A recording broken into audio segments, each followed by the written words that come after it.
Welcome to the Thursday stream. I hope everyone's having an awesome Thursday morning. How's it going, Astro? Mister, how's it going? Howdy. London is at 20 degrees Celsius with blue sky after a thunderstorm. Ooh, we haven't had one of those years so far.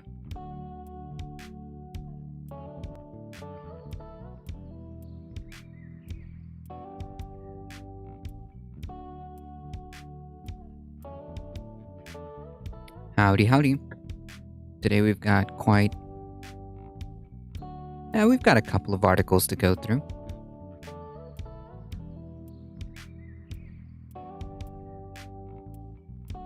Let me make sure we got ourselves situated.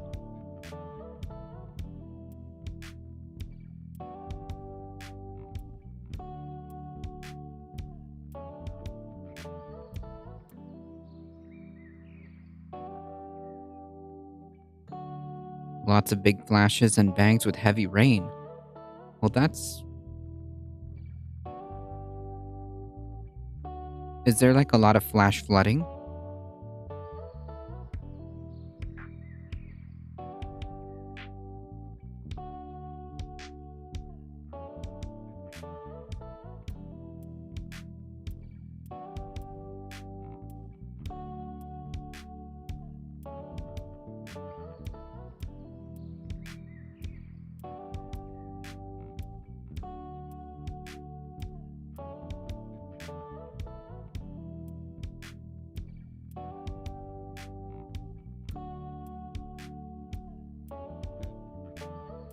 Super Dad Luke here is helping his daughter with her science. Whoa.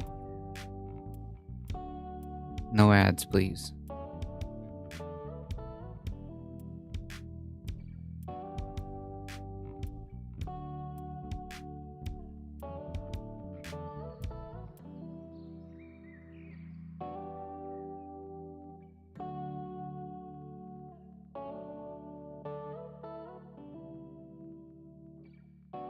Not here? Ah, gotcha.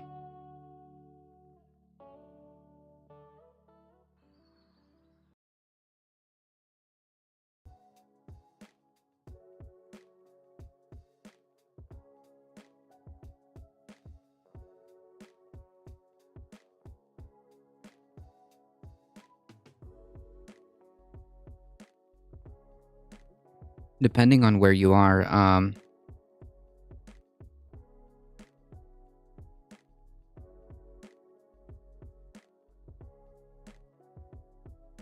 flash flooding is a problem. I just hope you have some anti-doomer stuff today. Life is not bright as present. Well, I don't know.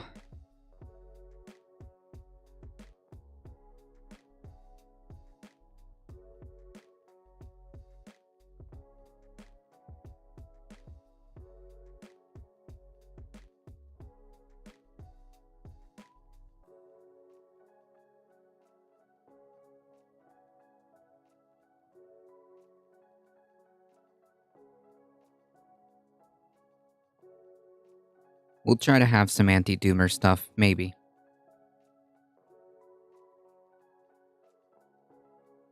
Maybe.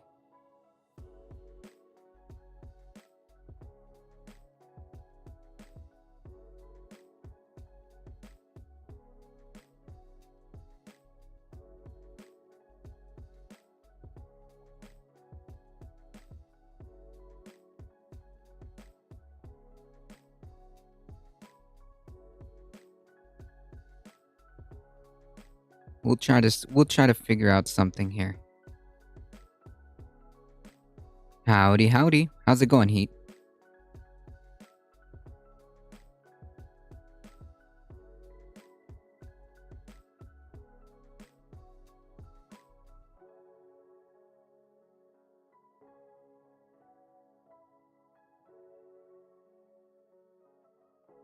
My kiddo is feeling better. That's good to hear.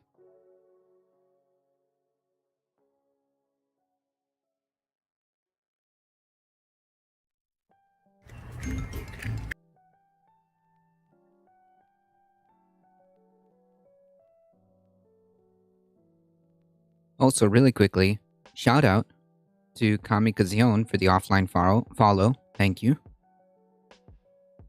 Give us a fluffy moment a bit later, maybe. A cute animal video. Yeah, I think we might,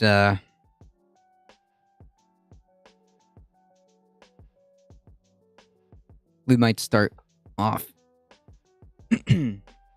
with something like that.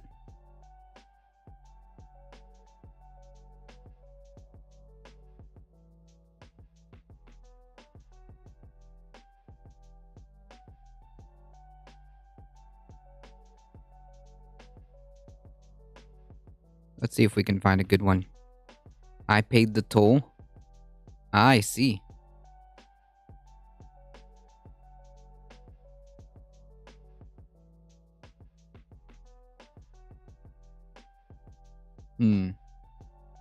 Alright, I think this one might be good. Hi, it's Nancy from the International Rescue Committee.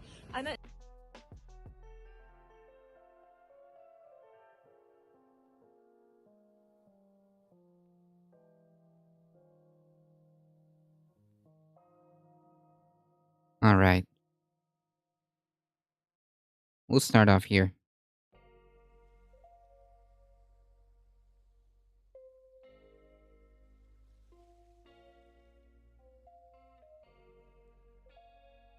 Katad is afraid by vacuum cleaner, but she's not afraid by extreme sports. And Katad is on one who decides if we do them. 6 years ago, I wanted a cat. I went to a shelter. Once there, the cat came to me and never let go of me. I left with Katad. Before she was... Yeah, remember, folks, you do not choose the cat. The cat chooses you.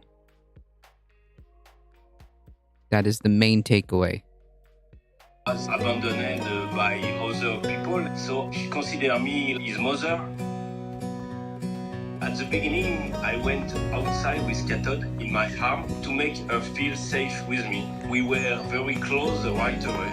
Katod became very sociable and always wanted to share the moment with me at work, at home. I felt guilty for being able to offer Katod only an apartment life. So since I'm bike a lot, I wanted to try to share it with her. We left at night so as not to scare Katod with the cars. This was the first activity I tried to do with Katod, and she liked it for sure. So we continue to try other activities. I see that Katod is happy when she takes her head out to catch the wind. She's very curious and loves speed, but there is always a small leash to prevent Katod from advancing too much. She's too fearless. It's sure everybody who have a cat knows that. You don't make a cat do what she doesn't want to do. It's not possible. We always do short activities, 1 hour maximum. On a motorcycle, there is a lot of wind, and Katod takes her head out a lot. So I wanted to protect her eyes. I'm an engineer and PhD in science. I always do things to simplify my and Katod life. So I made a helmet with glasses. I made the mold of Katod head with paper, redesigned the helmet So by cute. computer, and then printed the 3D version.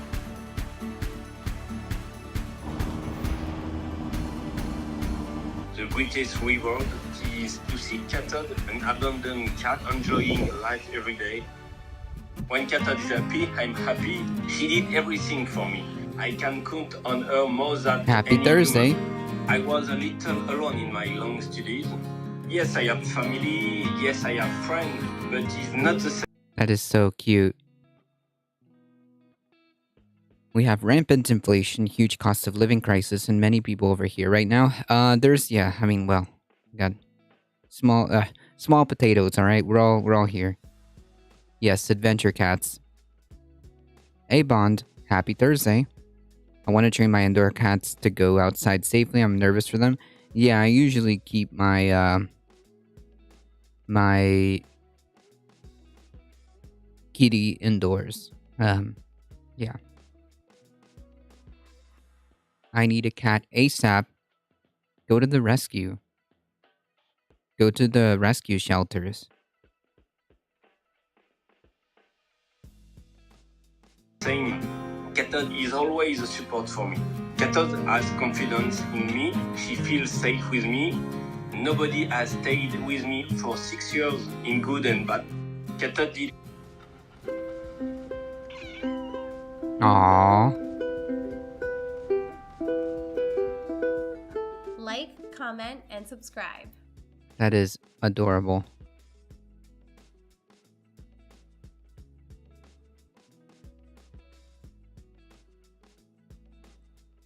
I got them a harness and a stroller. Nice.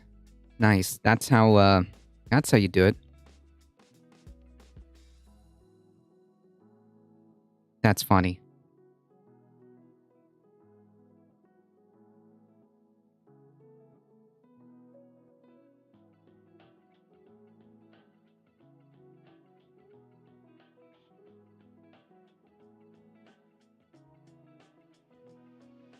I've got my kitty a harness, and she uses it kind of. She acts like it's like a 10,000-pound torture device when she first started using it.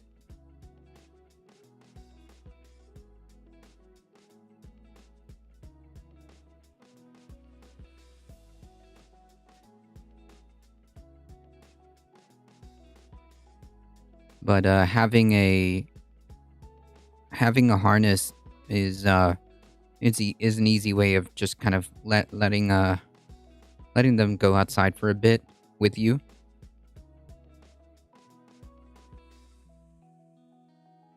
I've seen so many. I've seen a couple of kitties out here.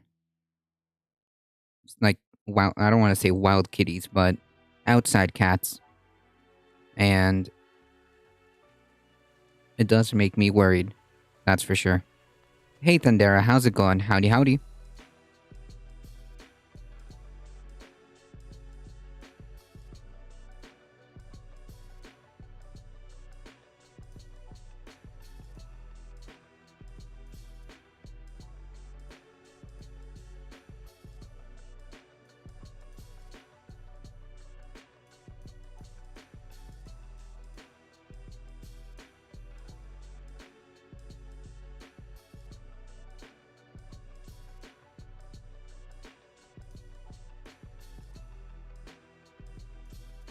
You may laugh, but when I was a kid, we had a local man who walked a badger in the high street. Nice.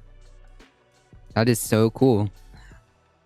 I learned something I never knew. There were pet strollers. Yeah. There's specific strollers that are meant for pets. Yes. Maybe. How's it going? I worry about outside cats too.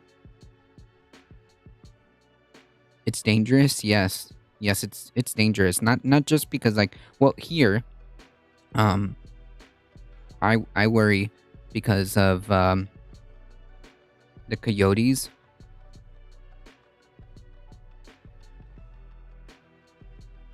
The coyotes and other wildlife, I guess. But city cats, like outside street kitties, I worry about them because, well, cars, not only cars, but other cat fights,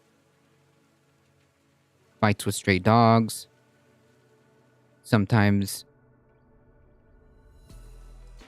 monstrous human beings decide to use kitties as bait for dog fighting, especially if they're small.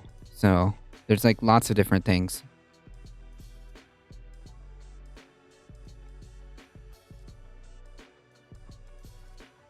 Alio, how's it going? I also knew a guy who kept ducks in the house and walked them to the pond. That's cute.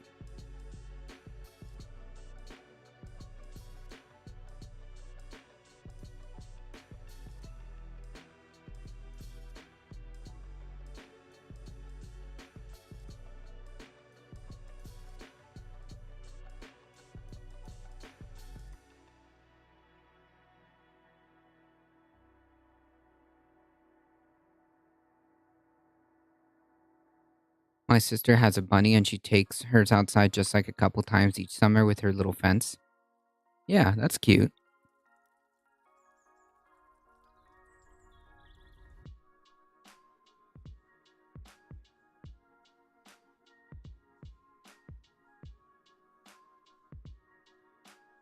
You can have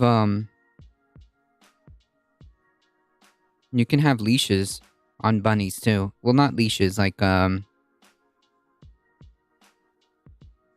harnesses.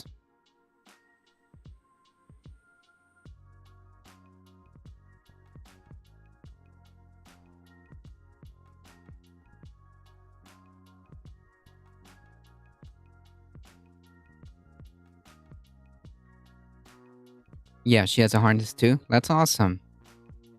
That way you can take your little bunny out. We bought an enclosed play for our kitties. I can take off the bottom and stake it to the ground so they can lay in the grass. Nice. That's cool.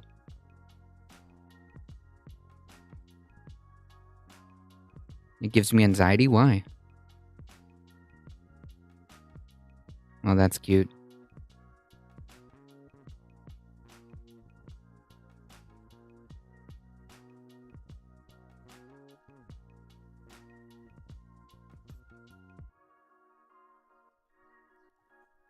At some point, we need to visit the rescue. We need to visit the rescue shelter and see if we can get Kitty a friend. We'll get a dedicated studio kitty. How about that? Oh, it gives me anxiety because the bunny is so tiny. Ah, I see.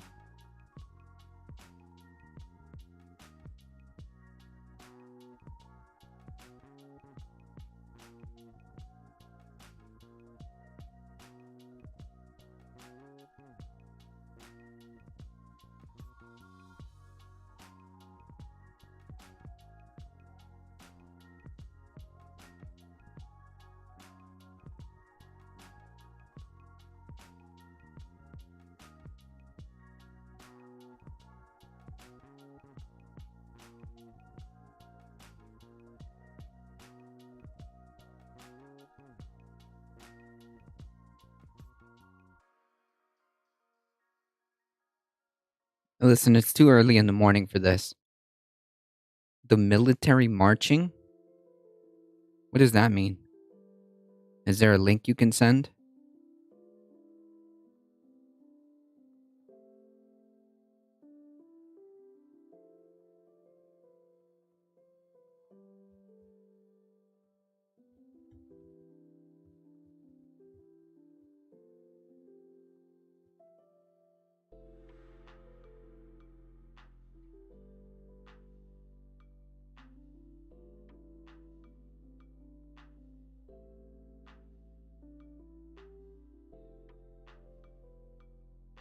I've got something better than OJ. I've got coffee, alright?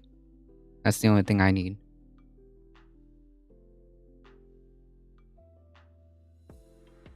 I keep getting military recruitment ads everywhere like we're doing WW3 or something. I don't know.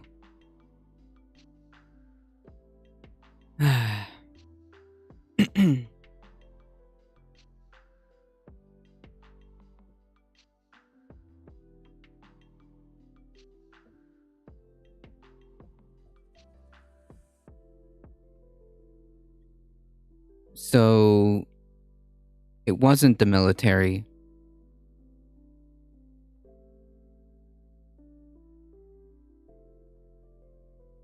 "40 guys, and they were all military and they carried flags." Was this like a demonstration? Or what? Because I didn't see anything about that. I hear Joe has pulled the trigger on emergency baby formula provisions. Something like that. Something like that. We'll get into it. It's right here. Come on.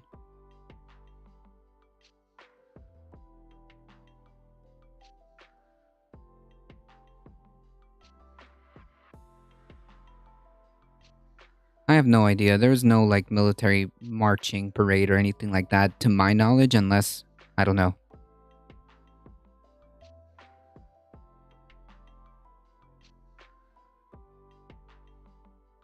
All right, here we go. Listen, if you don't send me a link, because it's really too early for this. If you don't send me a link, then you're just gonna have to take a hike.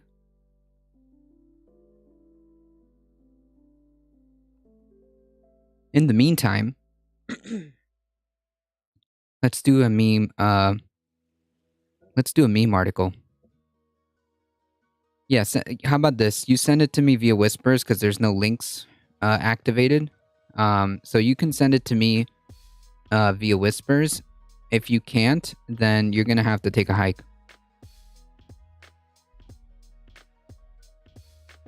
This week is Police Week. Perhaps that's what Buddy is talking about. This week they honor fallen police. Okay, but that's not a military parade. Or a military, what is it? March. A military march.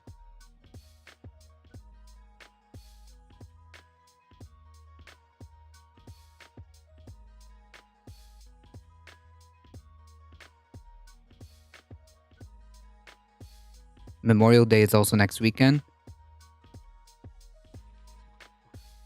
In the meantime, let's start off with some good memes, all right? in a surprising turn of events, and this is shocking. This is very shocking news. Elon Musk has decided that he's going to vote Republican. Wow. I know. It's very shocking. Very shocking. Now, the reasoning behind it. The reasoning behind it is the only thing that's noteworthy, to be quite honest. The reasoning, yeah, an anti-union and anti-tax guy is a Republican? No way. I know. What was his voting in previous? We've only, for all intents and purposes, we only have two choices. But it's the reasoning behind the switch that's noteworthy.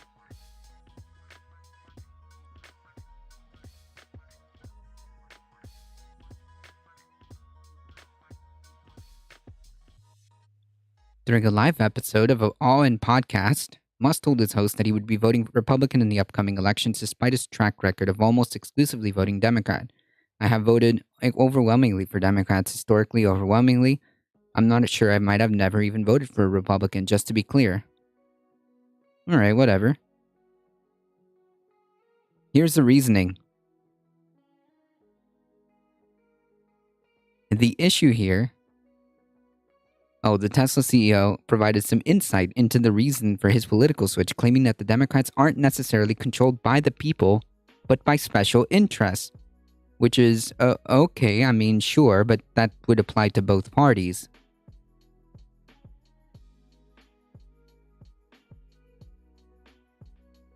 The special interest that he's referring to, folks, is unions and trial lawyers, particularly class action lawyers. Yes, folks. The special interests that he claims the Democratic Party is controlled by is the unions and class action lawyers. So basically what he's admitting, yes, he also donates to GOP candidates. They all do. They all like to play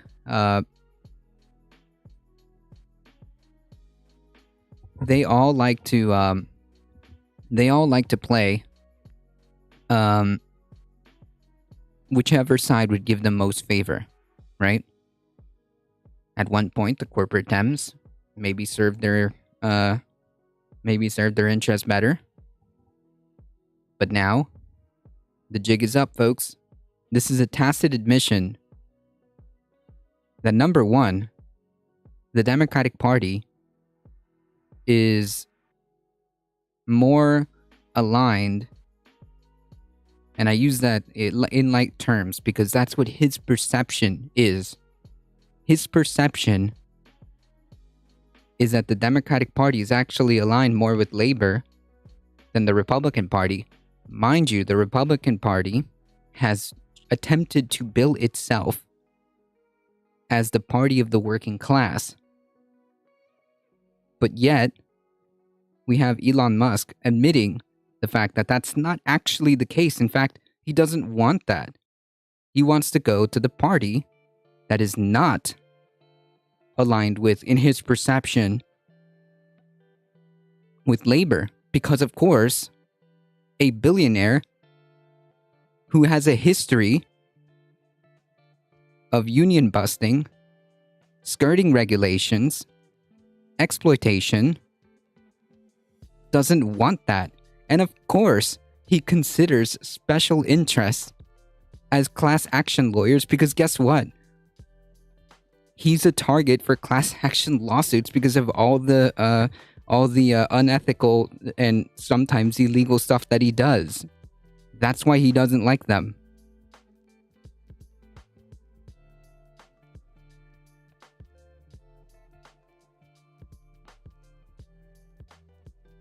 Can you highlight it in Google and see if that's true? That's literally his quote, buddy. Those are his words being reported on Fox. I specifically chose a Fox article so that we wouldn't have any ambiguity as to being part of a as to being part of some kind of like smear, from the left or something like that. The Democratic Party is overwhelmingly controlled by unions. I'm Googling to see if that's true. I'm not asking or I'm not saying that is true or not. That's not my point. My point is that in his perception, that's what he thinks. In his perception, he feels like that's what the Democratic Party is. And he's afraid of that. He's afraid of that. Because the only thing that he can think about is himself. Republicans aren't controlled by people, but by special interests. Right. Right, but I'm saying that his perception of special interests are are unions, which are a more democratic way of handling things, which is kind of weird. Remember, this is the guy who was like, "Oh, I'm all about like freedom of speech and freedom of this." Yeah, no, you're not. Wasn't he just shitposting about how he's going to be unbiased with Twitter, and he basically said he was a centrist?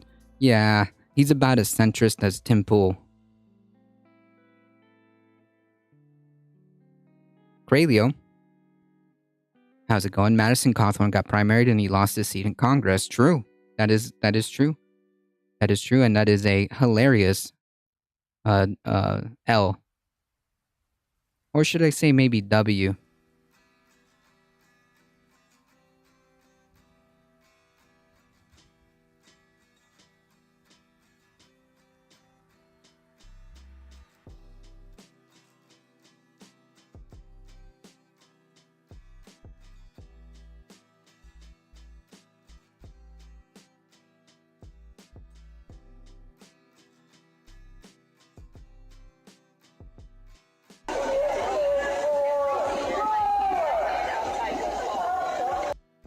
So, let's see what this person brought up as evidence. Number one, a Twitch stream. A Twitch stream, his evidence is a Twitch stream from Conspiracy Central 1776. Okay? That's your evidence. A TikTok video from a distance. On the 16th. Can you explain to me what exactly this is proof of? For all we know, it could just be like a ceremony.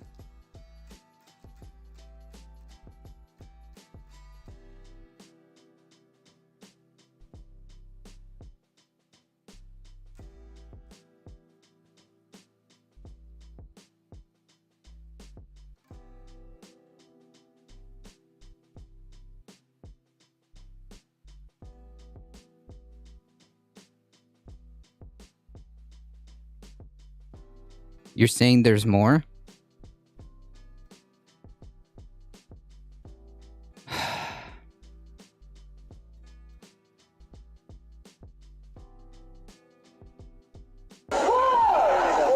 Follow.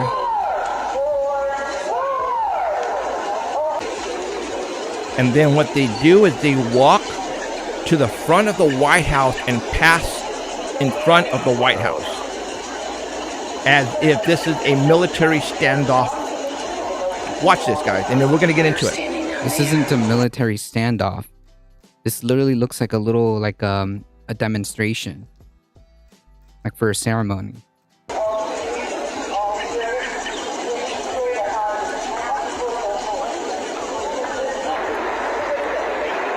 Then they all walk in front of the White House and they pass the White House. Now, somebody... Okay, there's really nothing to listen to. Like, I think you just don't understand what words mean. Yeah, this is from a channel called Conspiracy Central.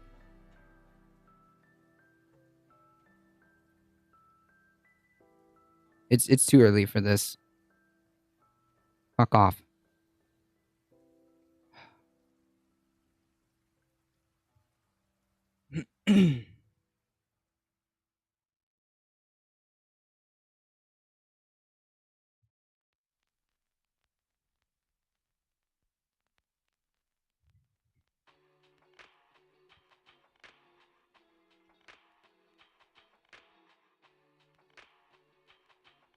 You might as well spill the tea on the orgies. Exactly. Exactly. You might as well like start naming names. They were in Class A dress uniforms. I don't know what that means, but it just looked like from a perspective, it just looked like a ceremony. That's what it looked like.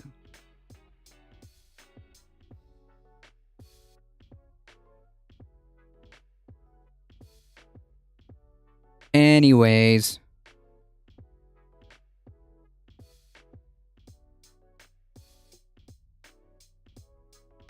Class A equals tuxedo / professional suit. So again, yeah, that looks like a ceremony.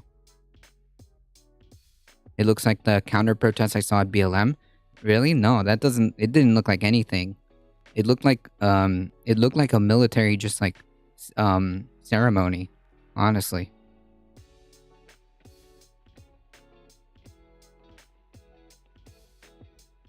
Anyways, I don't know what the insinuation is, but it's not even 10 a.m.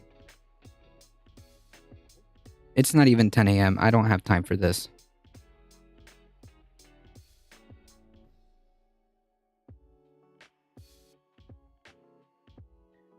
And then Elon goes on to say, and generally, if you see something that is not in the interest of the people on the Democrat side, it is going to come because of unions.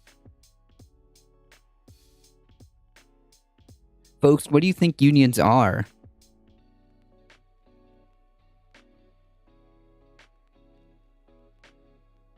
It's not easy to see, Tendera. You can barely make it out until the end.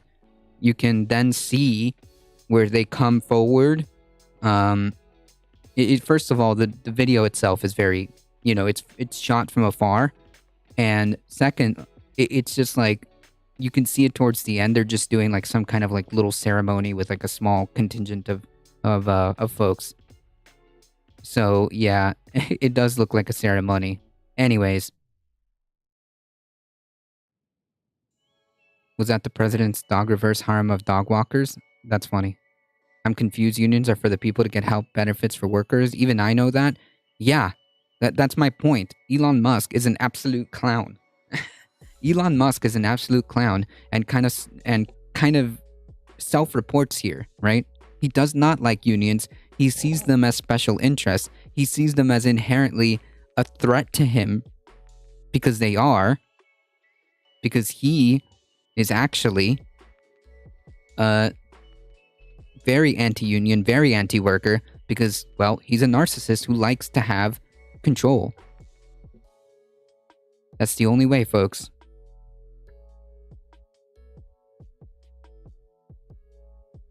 Which is just another form of monopoly. You can't have a institution of collective bargaining and then say that's a monopoly when there has to be consensus for a union to even happen. There has to be an election.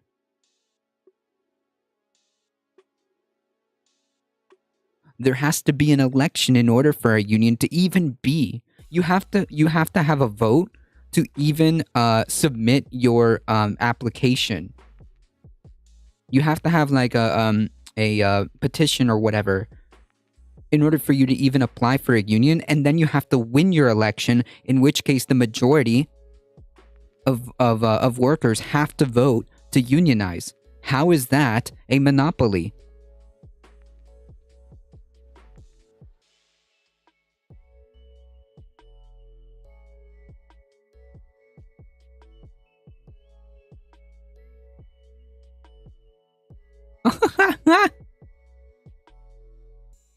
Oh man, really dropping a self-report here. That's interesting. Hold on. In contrast, Russian elections are rigged. Political opponents are imprisoned or otherwise eliminated from participating in the electoral process. The result is an absence of checks and balances in Russia and the decision of one man to launch a wholly unjustified and brutal invasion of of Ukraine. Iraq. Anyway. I love how he laughs it off too. I mean, yeah, what I did was absolutely a war crime, but we'll just slide right on. We'll just slide right by on out of that one. Whew. And we'll get a little laugh out of it too.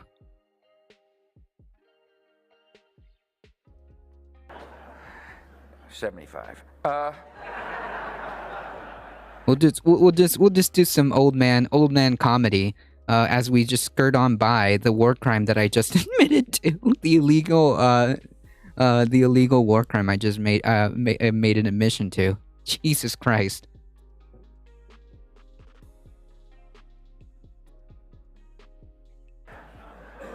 Here's the Cool. Good memes. We might lose my nurses union next month. The union is the best thing to happen for my job. It's really upsetting. Well, I'm sorry to hear that, Bad Manicure. Jeez. So two things. Elon Musk thinks that unions are some type of monopoly or special interest that threaten him, which, yeah. And he thinks, he has a perception that the Democratic Party is overwhelmingly controlled by unions or,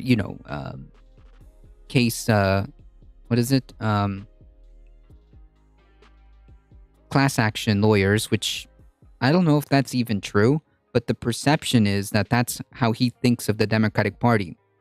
A tacit admission that even though their policies are not as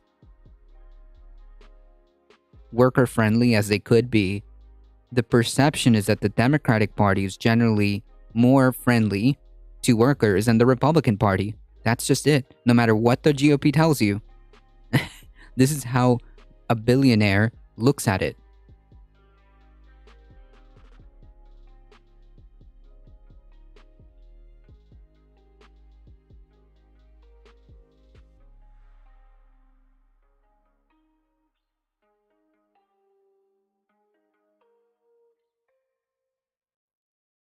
Yeah, well, all of it was on a pretense. A false pretense. Countless lives, not just soldiers, but millions of civilians too. For no reason. Not just Americans, not just Iraqi people, not just Afghan people.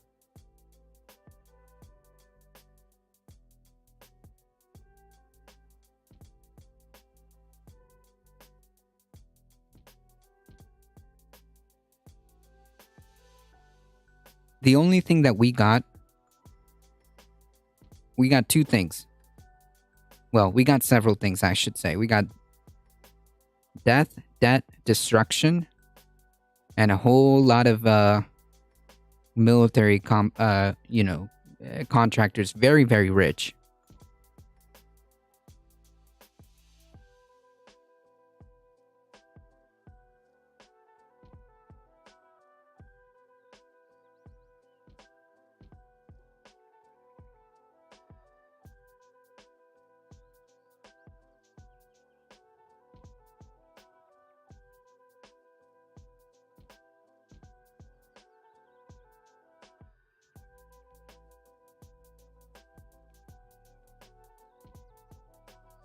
He added, and generally if you see something that's not interest other people, oh yes, we read this.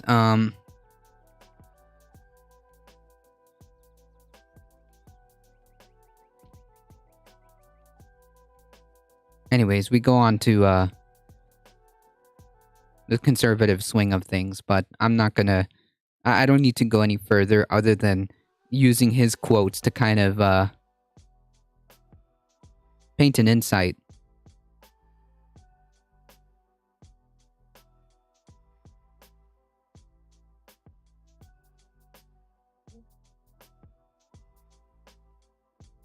GOP, the party that's anti-union, not pro-worker, pro-billionaires. I mean, Elon Musk said it himself.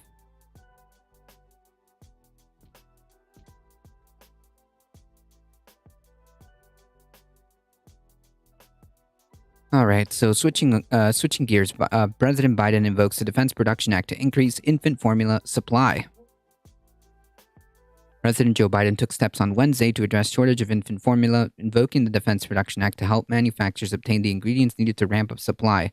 Biden also directed agencies to use the Defense Department commercial aircraft to bring formula into the U.S. from overseas.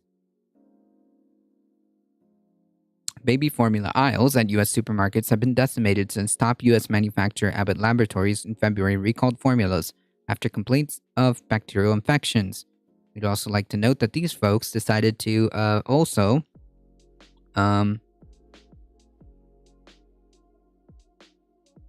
participate in stock buybacks.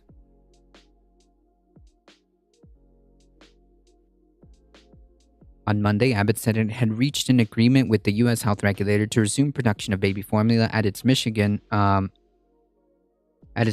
plant, a major step towards resolving the nationwide shortage.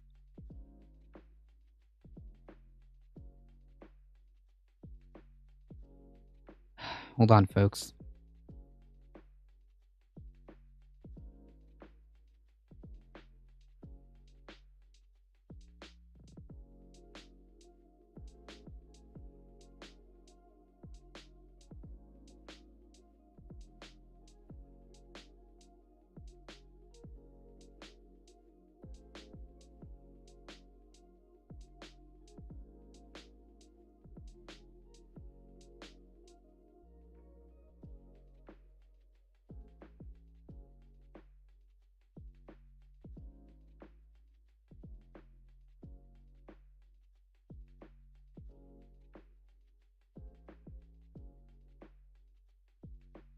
All right. Just making sure everything is good.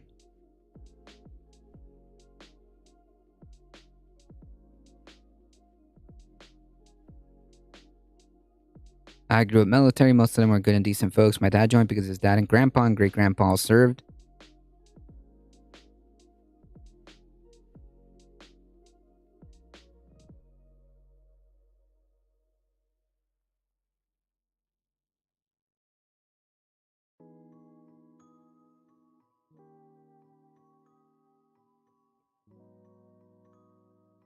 It's not the first time I've heard a similar story. Thank you for your service. I almost joined myself, but ultimately they would not give me the position I wanted, so I refused. Huh.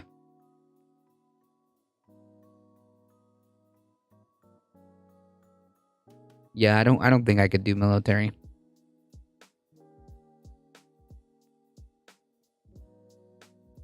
On Monday, Abbott said it reached agreement with U.S. health regulators to resume production of baby formula at its Michigan plant, a major step towards resolving the nationwide shortage. I should also like to see that,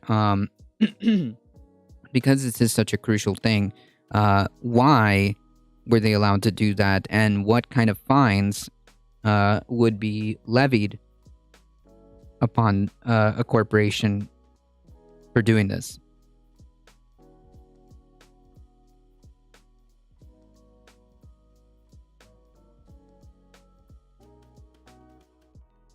In a letter to Health and Human Services Secretary Javier Becerra and Agriculture Secretary Tom Vilsack, Biden noted that the industry should be producing more formula in the coming weeks and months.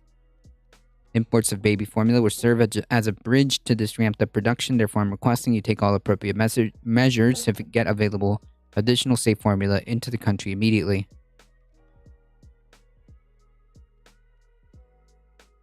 The White House has said Biden was invoking the Defense Production Act to ensure manufacturers have ingredients to make safe formula. The president is requiring suppliers to direct needed resources to infant formula manufacturers before any other customer who may have ordered that good. In addition, he launched Operation Fly Formula to hasten imports of infant formula and get more formula to stores quickly.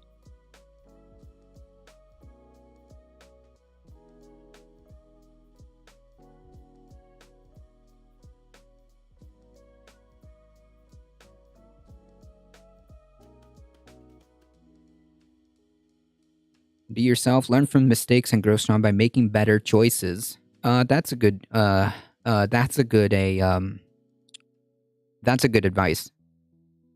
I wanted to join the Peace Corps when I graduated, but I didn't.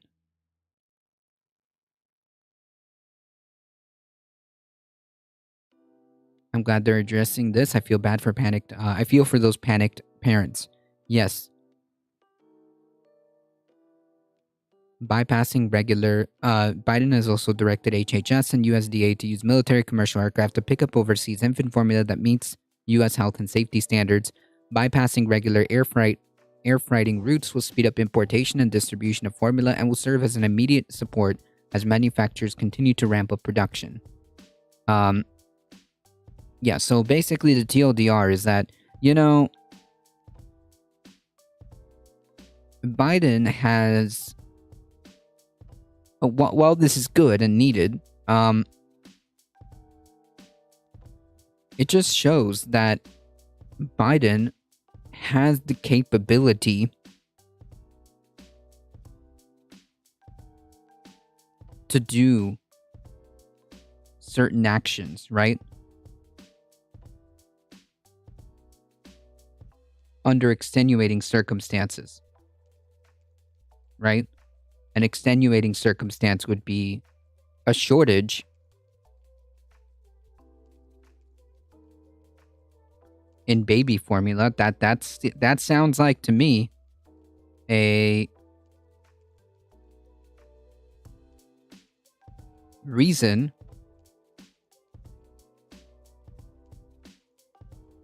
to use something like the Defense Production Act. Sounds reasonable.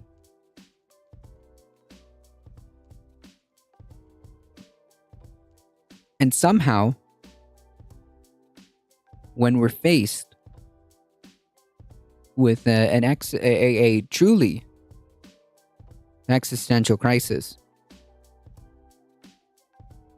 such as climate change, I would argue that that would meet the standards to use powers like the Defense Production Act to address aspects of the climate crisis that are within that purview.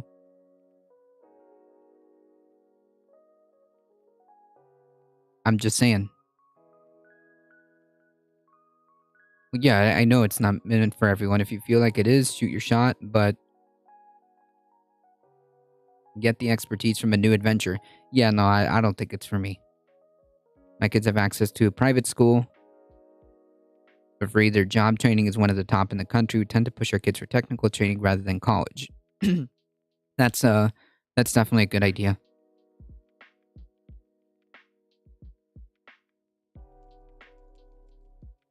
I really despise the line of thinking I see amongst the left. The military complex is evil, but not the actual folks themselves.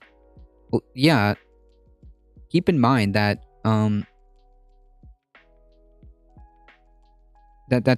keep in mind that that's true. I think they tend to push that narrative onto service members rather than the people that control it all. Well, yeah, I think that's I think that's fair. I think it's what was the famous quote from Michael Brooks? You are kind to individuals, but ruthless with systems. You are kind to individuals and ruthless with systems.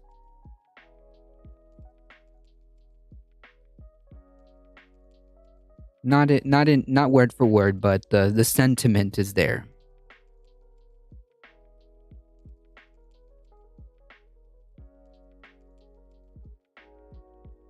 Imagine how many of the million dead people now from COVID could have benefited from this speedy action.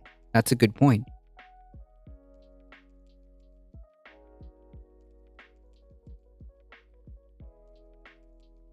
That's a good point. No, I don't think they're saying that the military could stop COVID. I think they're arguing for. I think that their point is Biden could have done more using things such as the Defense Production Act to, do X, Y, or Z. And that's kind of my point too, right? If we could invoke the Defense Production Act to solve this problem, which is a problem, and I'm glad that he did it, where's this sense of urgency?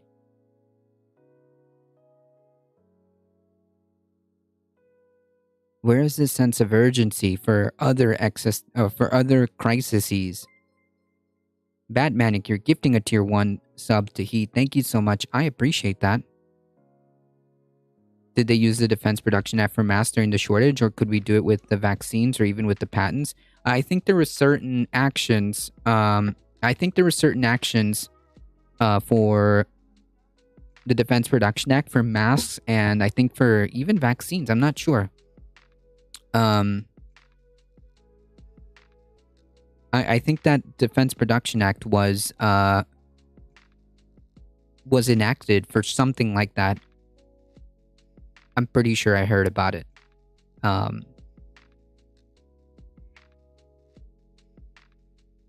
if you could get rid of your kitchen garbage at the push of a button? Hey, I'm Matt from Pila, and I want to introduce you to my friend. Hey there, my name is James Lee. Welcome to 5149, my weekly video blog where I talk about business, politics, and society. So I've been making videos for over a year now, and talking about politics kind of sucks. I see the media spewing propaganda all the time. Our leaders are talking out the butt all the time, and people are trolling each other online all the time, trying to own the libs or own the cons. So I want to take a second this week to revisit a Michael Brooks quote that really resonated with me. R.I.P. my man. But the quote is something to the effect of, be ruthless with systems, but be kind to people. Yeah, that's Here's my interpretation of what he's saying, and it's kind of like the ethos of my channel. It's healthy to criticize the heck out of the system, but try and be understanding of individuals, because I think the less kind we are to people, the more ruthless the system becomes. Today, either by design or by accident, it's getting easier and easier to be ruthless with people, specifically people you don't know or don't identify with. There's social media algorithms that make it pretty easy to live in an online bubble. And then there's this geographic sorting where states, cities, and neighborhoods have increasingly become more segregated by partisanship, making it so that most of us are also living in a real life bubble. So odds are your friends, your neighbors, and anyone you interact with think more or less the same way you think. And if you literally don't know anyone who is quote unquote different than you, it becomes pretty easy to villainize them. Take the issue of the pandemic and vaccines. If you're on the side of vaccines or other public health measures like masking or social distancing, you're called a virtue signaler, a sheep, someone who is weak and under the control of government officials like Dr. Fauci. Yeah, but wait. Hold on. I'm going to have to... Wait. When it comes to something like this,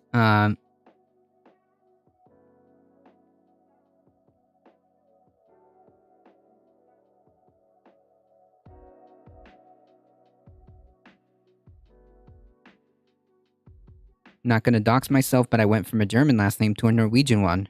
Cool. And I just give a shout out to Stop Domestic Violence on getting my friend out of a very horrible situation and helping her financially to get her out and on her way to my house. Nice. That's pretty cool. Mayhem Hippie. I dislike a lot of people, but I'll still fight for their healthcare. Yeah, because their healthcare is our healthcare, and our healthcare, it's beneficial to everybody. Yeah, hold on. I have to push back on this one here. If you are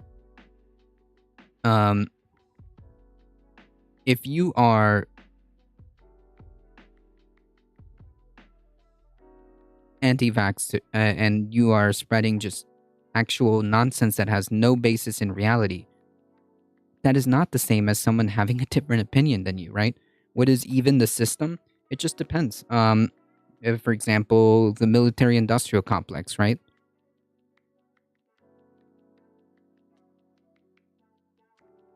An example would be the military-industrial complex. An example would be capitalism. The system is whichever one is that you're talking about.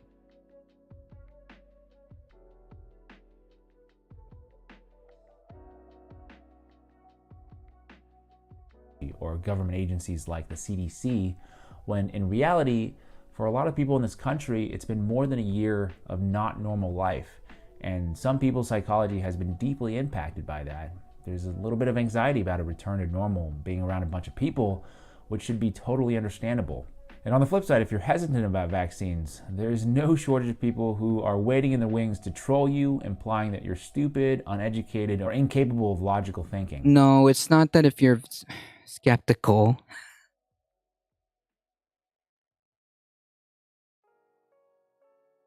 It's not that you're skeptical. It's that you're flat out just denying reality. I think that's the right way of thinking. It's like a new world order, a deep state. I mean, not like in a conspiratorial sense, in the sense that, like, for example, the military-industrial complex is a thing, where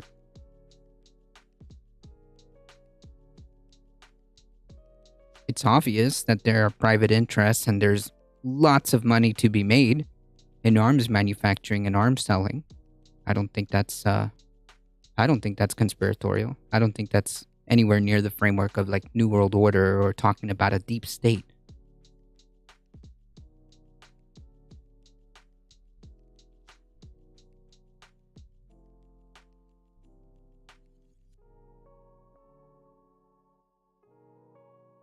Having a body of evidence and facts but choosing to ignore them is not skepticism. Right. Criticism is not ruthlessness. You can criticize an individual's ideas without being disrespectful. Of course, it's more appropriate if they publish them or pushing them in some way. The military-industrial complex is supported by the population.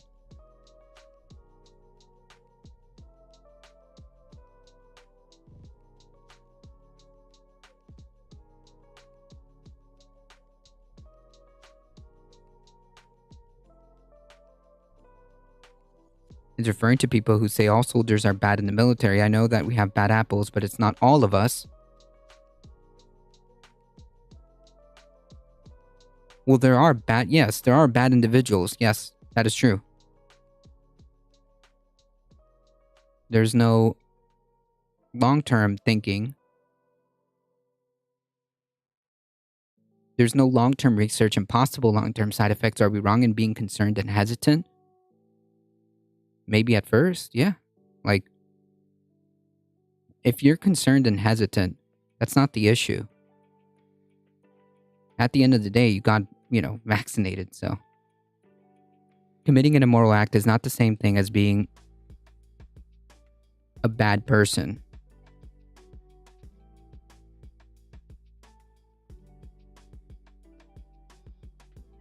Well, that's like layers deep into like philosophical what is bad, what is immoral. Immoral doesn't always mean bad, and bad doesn't always mean immoral, because what is bad?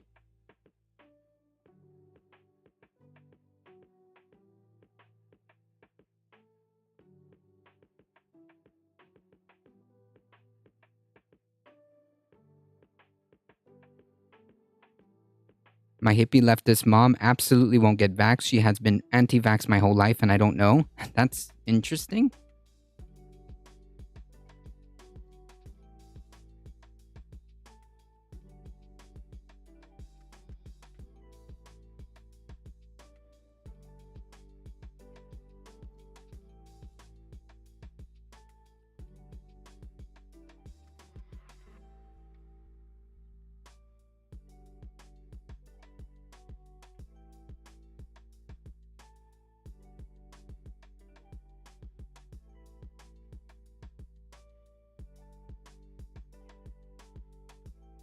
Yeah, there's no long-term effects that we can tell.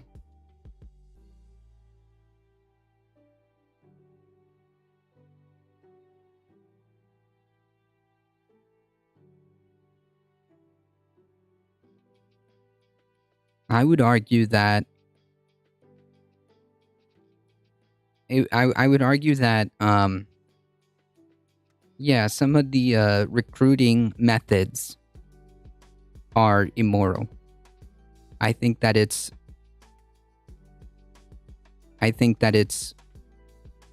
immoral to coerce people or force people into situations where that is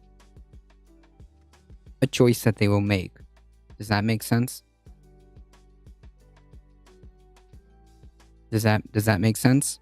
Like,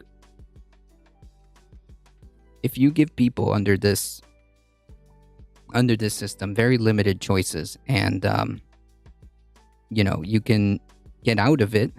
You can be the whole carrot and the stick. Oh, you'll get free college. Oh, you'll get VA healthcare and things like that. I would say that you're being coerced.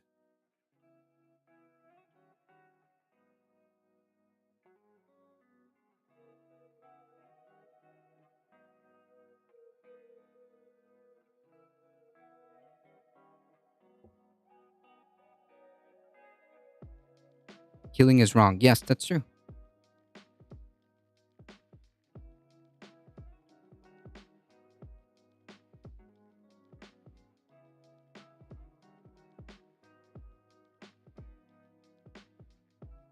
That is true.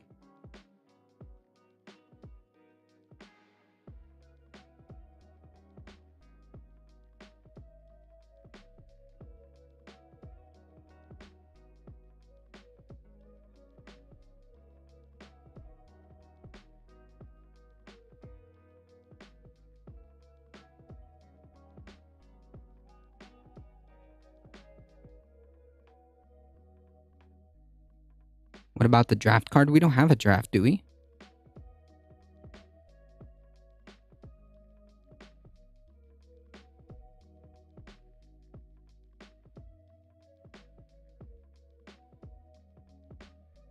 The US still has a draft?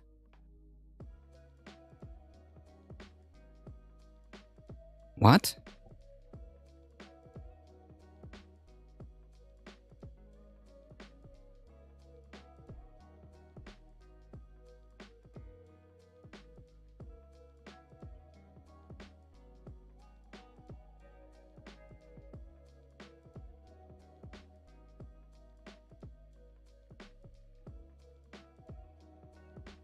You should be signed up when you hit 18?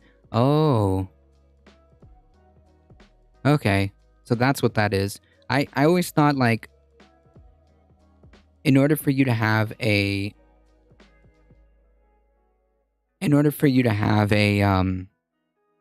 draft, there has to be like a vote on it.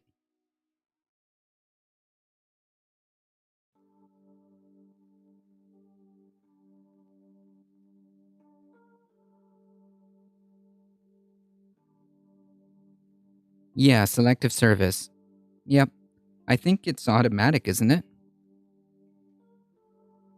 I think it's automatic when you hit 18. I think it comes in the postcard, or you automatically get it done. When you apply for something, I forget what it is.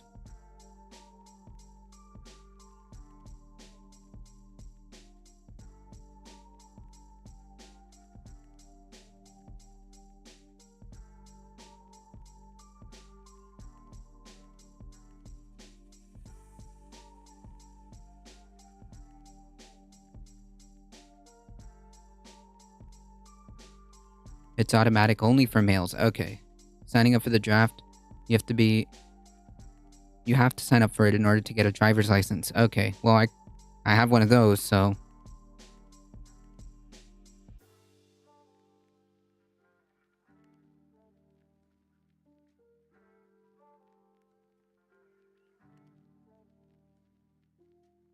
If anything, why not make military service required for all citizens? I disagree with that. I disagree.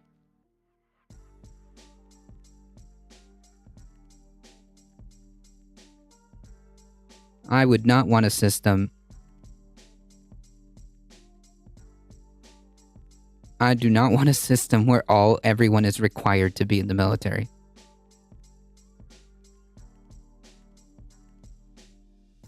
Most European countries, it is that way. Most European countries are also very small.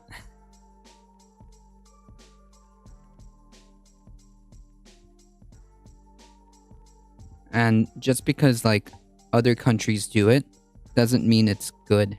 I don't know. I just don't like that idea. I don't like the idea of, like, forced, required military service.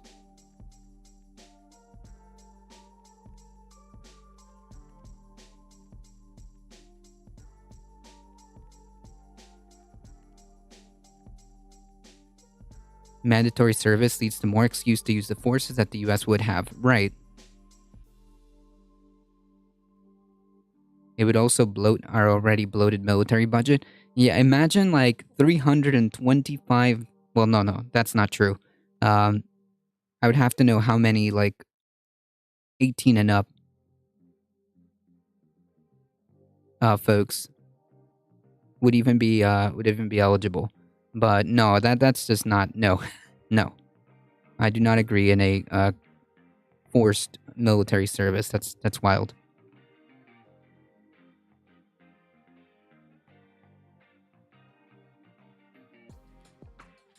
That is just wild.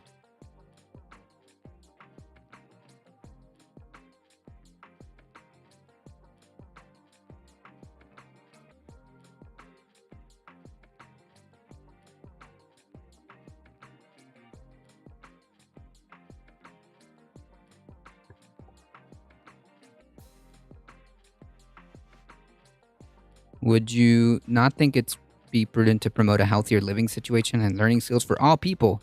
Yes.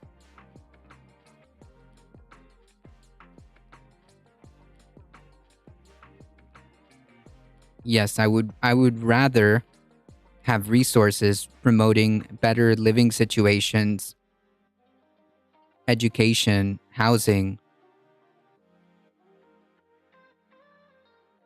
Doesn't the military do that? Yeah. Not kind of, not really.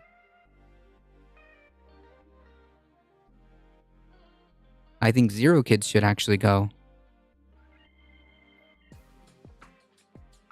Wait, how does that work?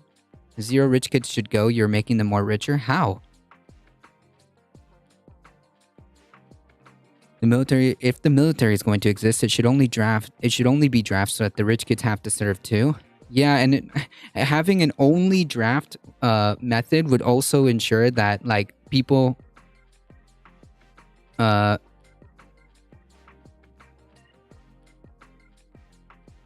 get paid a salary and benefits. Yeah, but they're rich.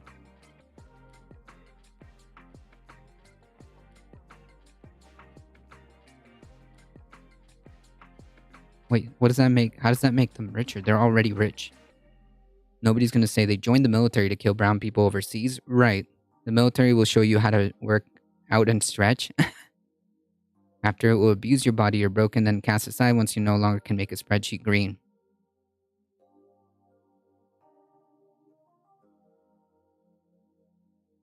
If you have just a draft-style military, then that means if you are going to use the military, it must be absolutely necessary.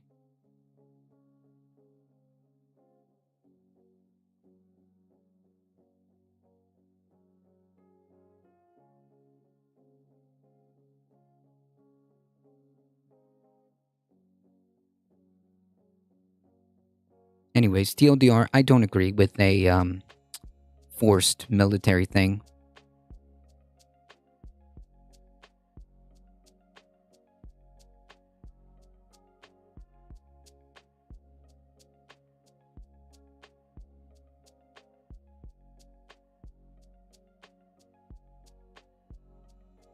Military action without necessity is just terrorism. True?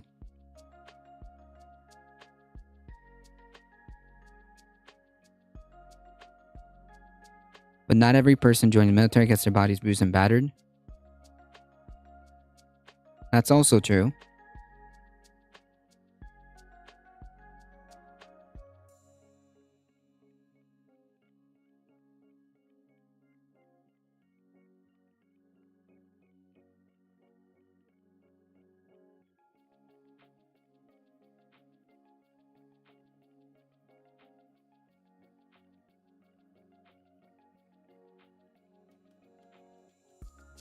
He lost his eye in Desert Storm, and that is when they found him another position or gave him the option of honorable discharge.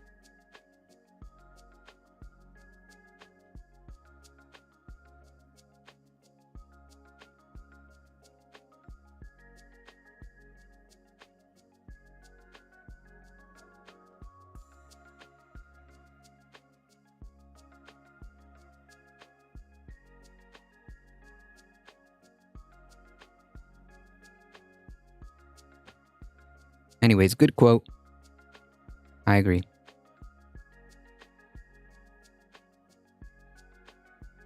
So if Biden, the TLDR of this story, if Biden can invoke the Defense Production Act to increase, infant formula supply, which is again needed,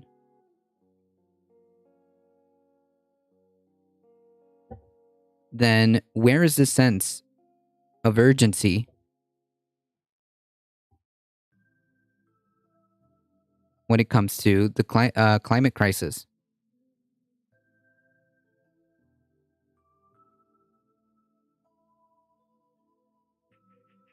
That's the TLDR of this one.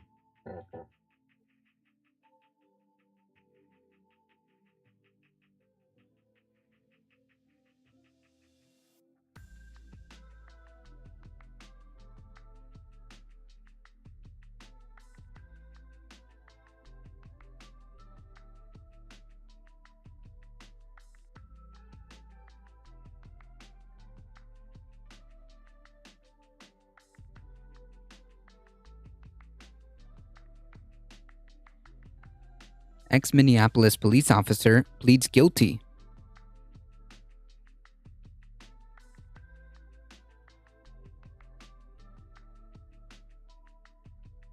In George Floyd killing. Now, there's a very important piece here that is the highlight of this story.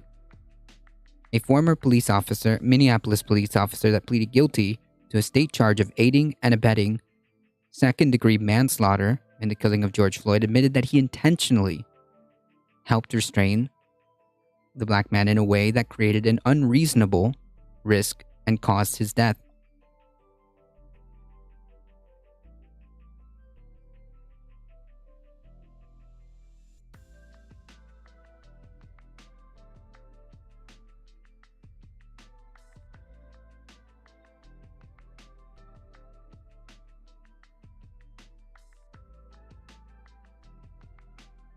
Despite whatever right-wing narrative you might hear, for the umpteenth time, and this is coming from the admission of the police officer that was there,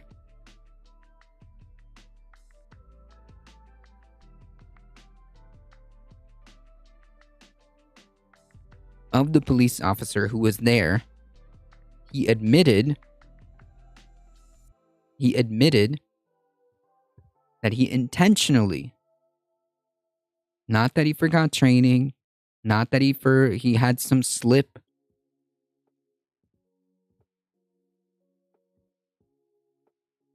there was no accident. He intentionally helped restrain George Floyd in a way that created an unreasonable risk and caused his death. I don't think it gets more clearer than that.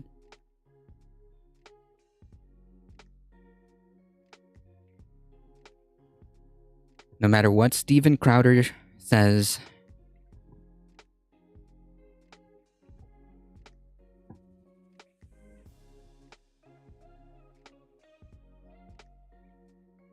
no matter what horrible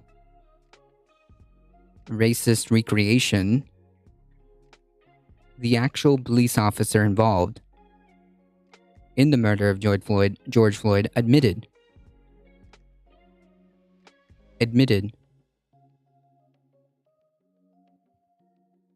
that he intentionally created an unreasonable risk and caused his death.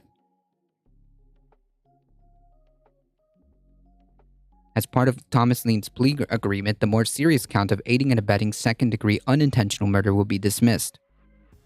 Lane and former officers Alexander Keung and Tao Tao have already been convicted on federal counts of willfully violating Floyd's rights.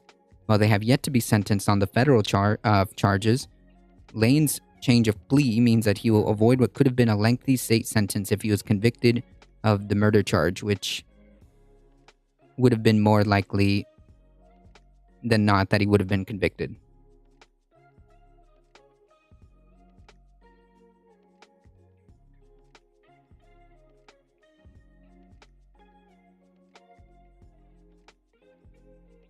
The guilty plea comes a week before the 2-year anniversary of Floyd's May 25th, 2020 killing.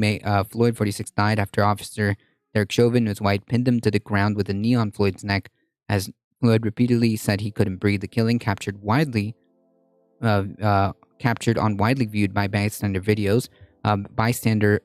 Widely viewed bystander videos sparked protests in Minneapolis and around the globe as part of a reckoning over racial justice.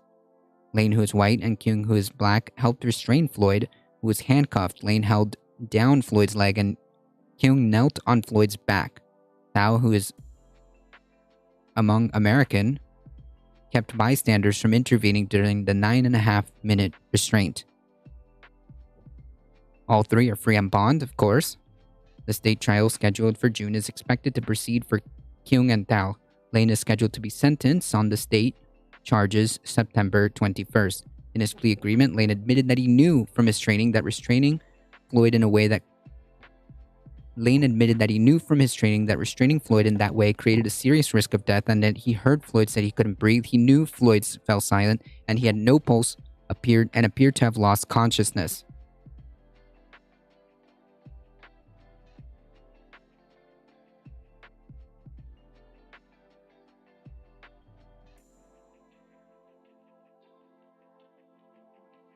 In other words,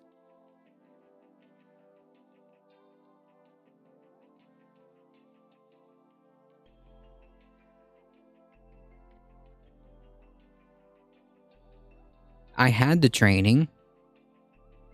I knew what I was doing.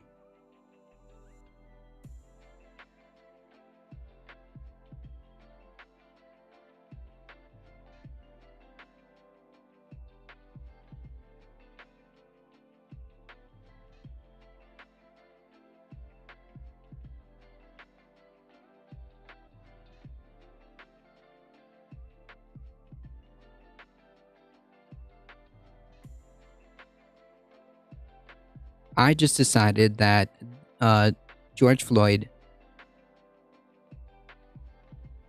was not a person, and my actions led to his death. That's basically what he's saying.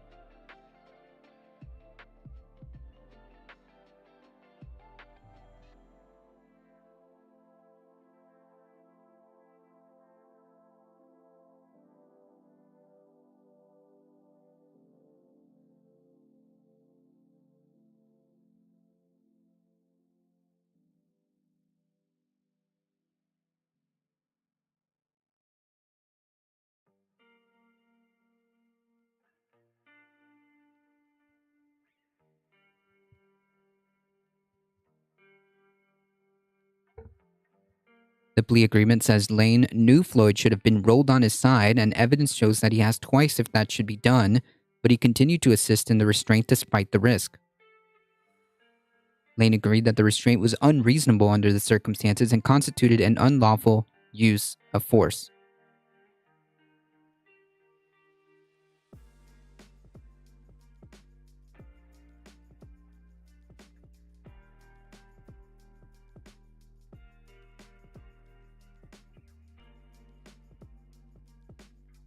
the state and Lane attorneys agreed to a recommended sentence of 3 years, which is below sentencing guidelines, and prosecutors agreed to allow him to serve that penalty at the same time as any federal sentence and in a federal prison. One legal expert said this would appeal to Lane because he would have less of a chance of being incarcerated with people he had arrested. I mean, like, look, bro. I'm gonna be honest.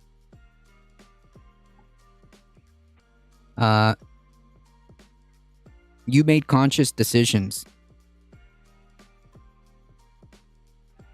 You acknowledged that you made conscious decisions that not only violated the civil rights of a man, but through your actions and inactions, which you thoroughly admit and acknowledge, led to his death.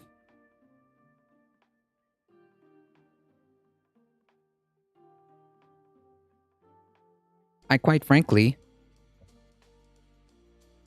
don't think, I don't think that you should get hit with kitty gloves because you are a police officer. In fact, I would argue that the punishment within the systems that we, within the legal system that we have, should be harsher. Why is he even having a plea agreement? I don't know, because that's how we have our system set up.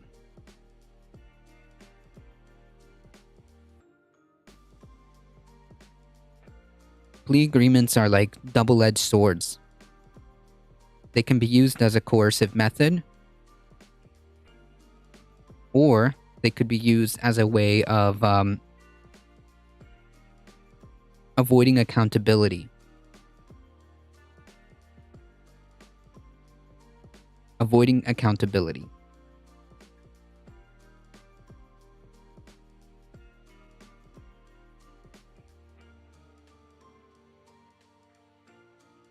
Lane, who is white, told George Peter Cahill that he understood the agreement. When he asked how he would plead, he said guilty.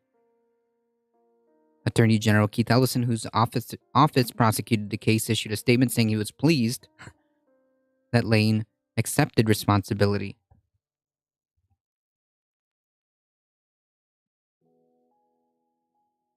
He acknowledged he did something wrong is an important step towards healing the wounds of the Floyd family.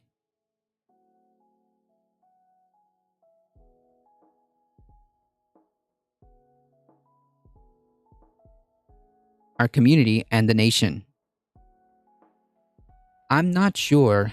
I mean, I agree that, like, obviously acknowledging that, you know, you did something wrong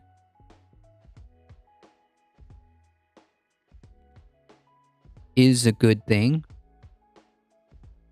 I don't feel like this is really accountability, right? Accountability is not justice. It's a significant moment in this case and necessary resolution in our continued journey to justice. I don't know.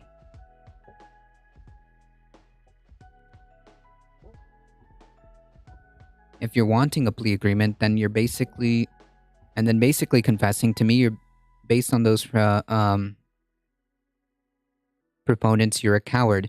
Yeah, like the only reason he accepted that is because he knew if he went to trial and got like the sentence, the charges that he deserved, he was going to go away for a very, very, very, very long time.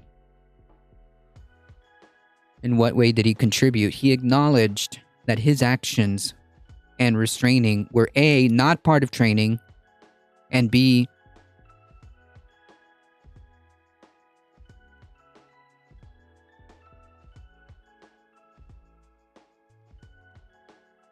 created more risk of death.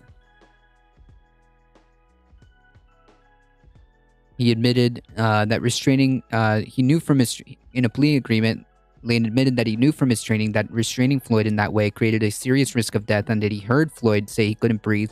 He knew Floyd fell silent and had no pulse and appeared to have lost consciousness.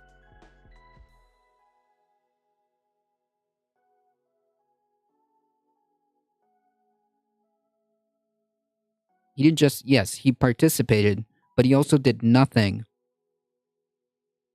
He not only participated, but knew it was wrong, failed to intervene.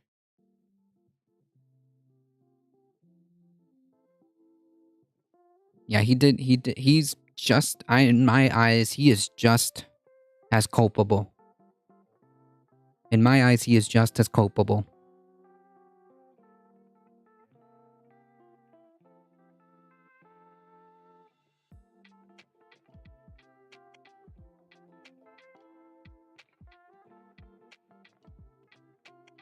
Lane, Kyung, and Tao were convicted of federal charges in February after a month-long trial that focused on the officers' training and the culture of the police department. All three were convicted of depriving Floyd of his right to medical care, and Tao and King were also convicted of failing to intervene to stop Chauvin during the killing.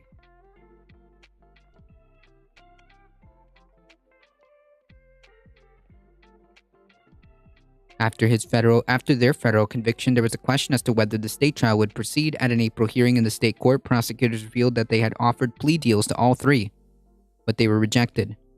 At the time, Gray said it was hard for the defense to negotiate when all three still didn't know what their federal sentences would be.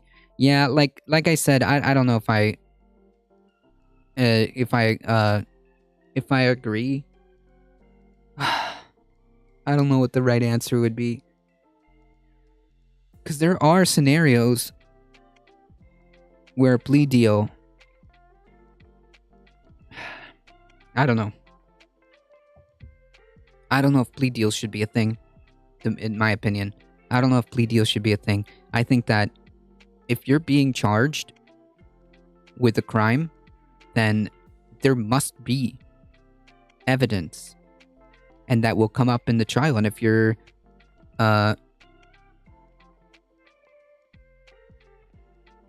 And if you're not guilty, the evidence will show that.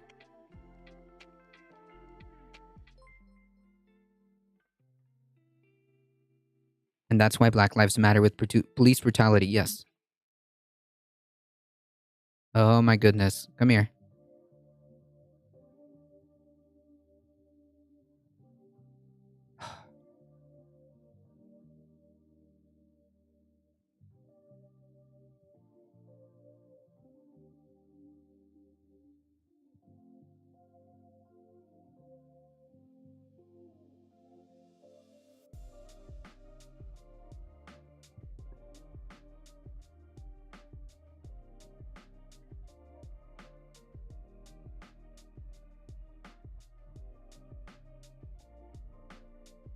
Well, there goes my article.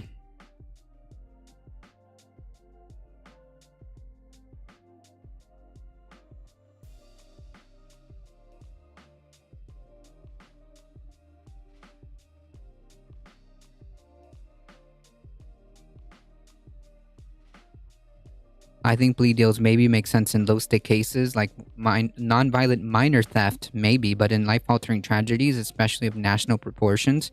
Yeah, but like it's not even that. It's not even that. It's like we don't need plea deals for like low crimes. Like for example,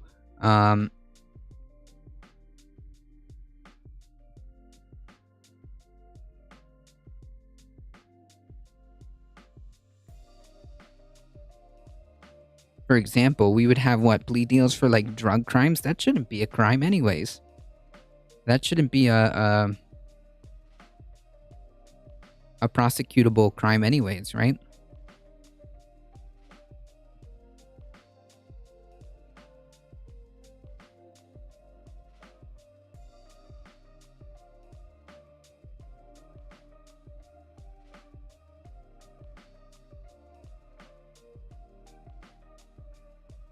All drug crimes are simply possession.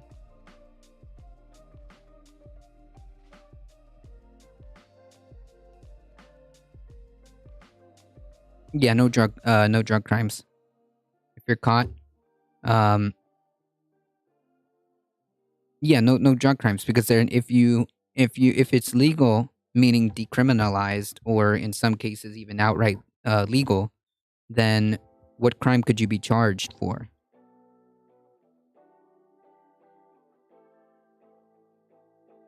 Right, drugs shouldn't be criminalized. Exactly. Exactly.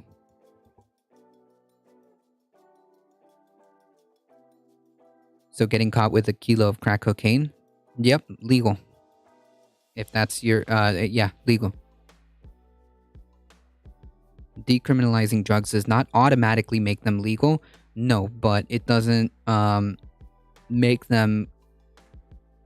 Wait, it's decriminalizing, meaning like decriminalizing means that you're not gonna get locked up.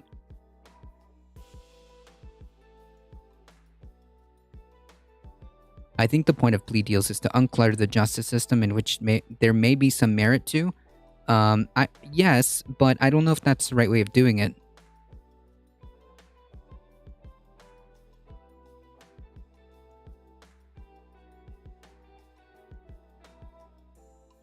Like in Portugal, personal use is decriminalized, but it's very illegal to run a drug cartel. Well, I assume because of organized crime. Yeah, that's not a good thing.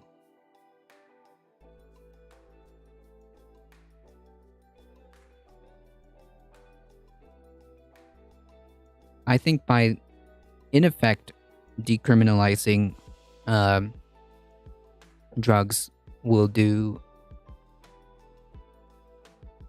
have very, very, very good outcomes.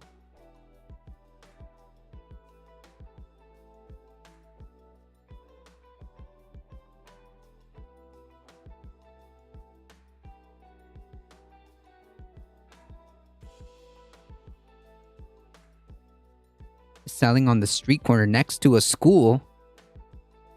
Yeah, well, I mean, that would be selling it to folks who aren't supposed to have them, right?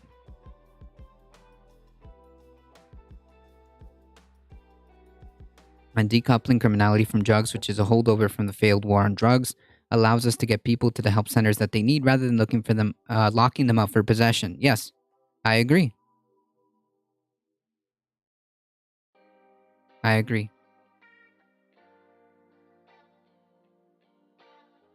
It's more of a way to get the government out of the business of locking up the population needlessly. Yeah, I agree. Which would by default unclutter the justice system too.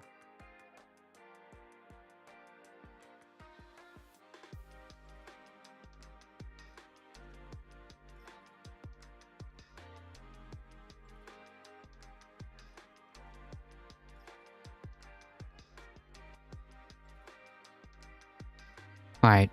Anyways, I couldn't get that article back up.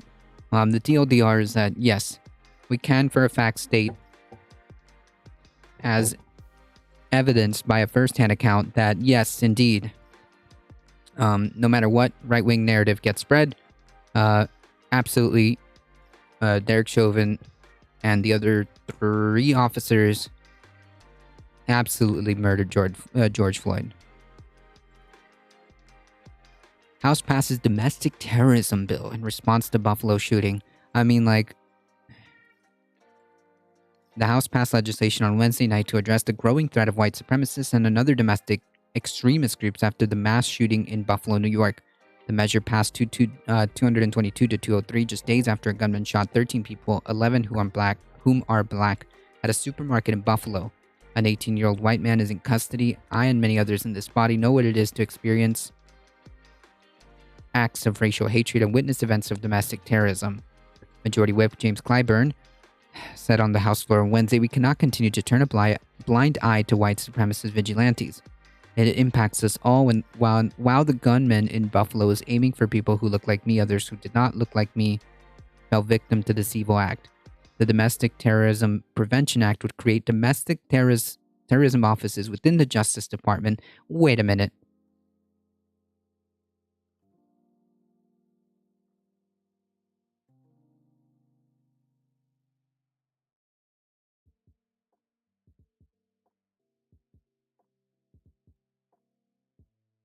Oh, I agree, Fuman. Fu Manchu, I agree.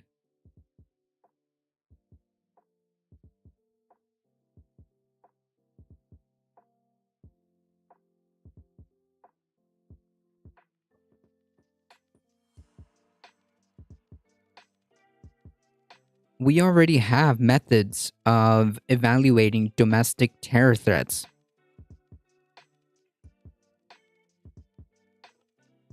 We already have methods of assessing and evaluating domestic terror threats.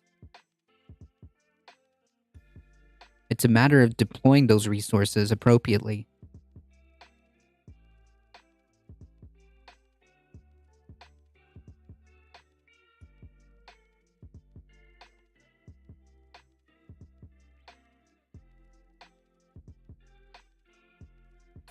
True. The real drug dealers, the pharmaceutical companies.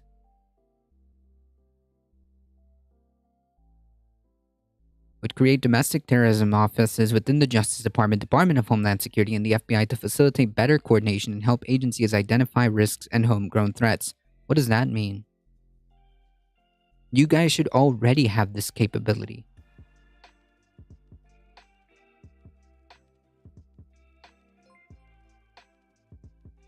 Benjamin B. Dixon, rating with a party of 24. Howdy, howdy, everybody. Welcome. Nug Wrangler.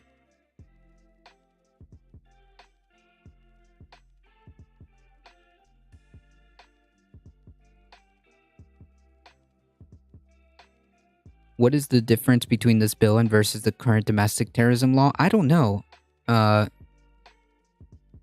Agnostic Sister, how's it going?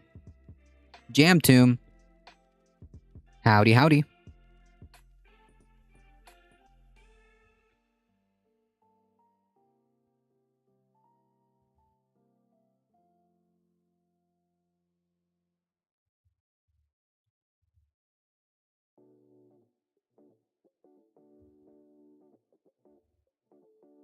Really quick shout out, folks. Take 5 seconds. Please go show support to twitch.tv/The Benjamin Dixon Show. Head on over to twitch.tv/JamToom. Twitch.tv/Alio. Go check him out, yeah?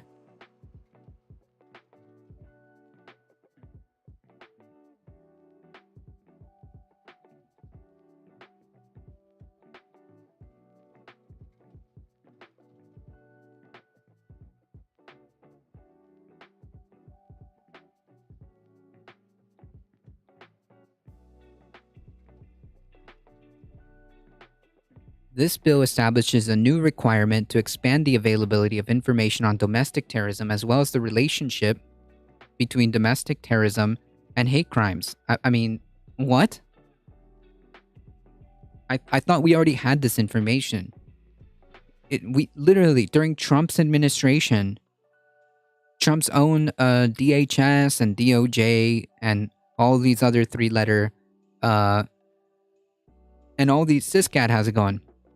And all these three-letter agencies, pretty much, even under Trump's administration, were very clear. And in fact, the exact wording, I believe, of the FBI or DHS, one of those,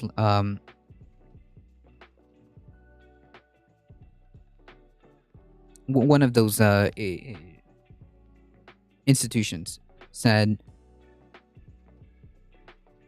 that white supremacists, white nationalists, are the most persistent and lethal threat.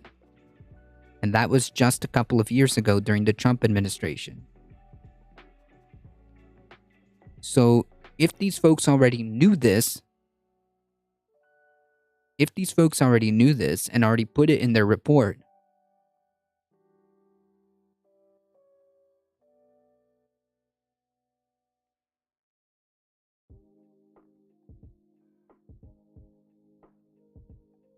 I came for the content, stayed for the cat today. I think the issue is the siloing of information, but again, I think we're missing context. I don't know, because like, if we have the ability to pinpoint from the DHS or FBI. Again, I forget which one of those. The agency that Chad Wolf headed back in the Trump administration. What agency was that? Was that DHS? Yes, this is the response. This is a bill that they're proposing.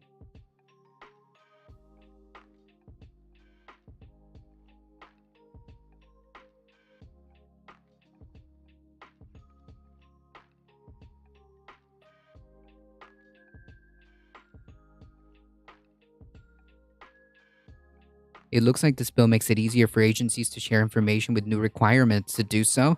Ah. Secretary of Homeland Security. Okay, so if the Secretary... Okay, so Homeland Security knew and had the data and admitted on their report that white nationalists, kind of white supremacist, extremist types like that are the most persistent and lethal threat in terms of domestic terrorism. Most agencies that monitor stuff don't have specific requirements to share info between agencies. Okay. It authorizes domestic terrorism components within the DHS and DOJ and FBI to monitor, analyze, investigate, and prosecute domestic terrorism. Domestic terrorist components of DHS, DOJ, and FBI must jointly report on domestic terrorism, including white supremacist related incidents or attempted incidents. Well, yeah, that would be domestic terrorists. Yes.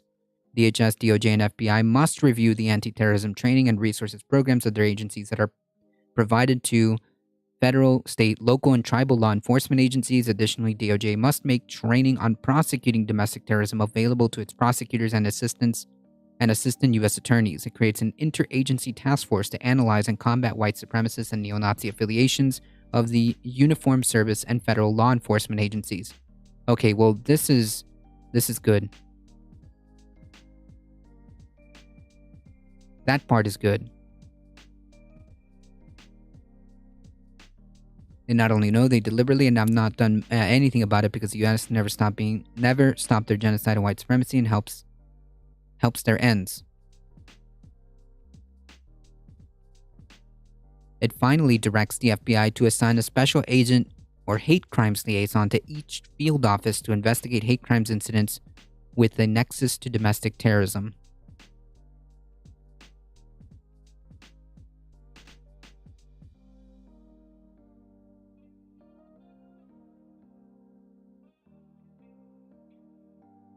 I mean, I think this should have just been standalone. It should have been by default.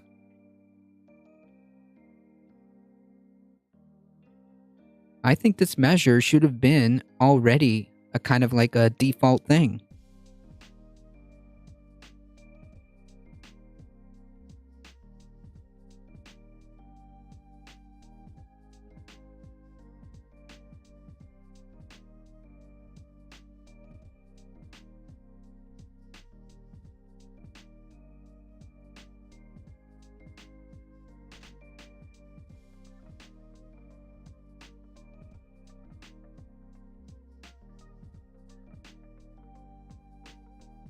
I think society is just now accepting that white supremacy still exists within government agencies somehow, but yeah, it absolutely should have been a default, but we already know that agencies only do what they are forced to do.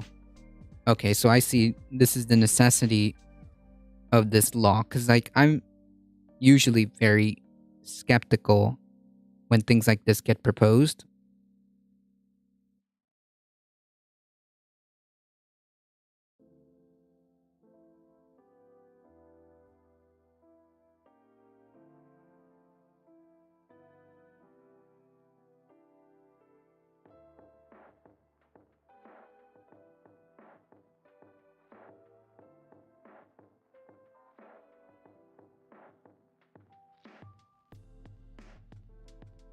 When things like this get proposed, usually my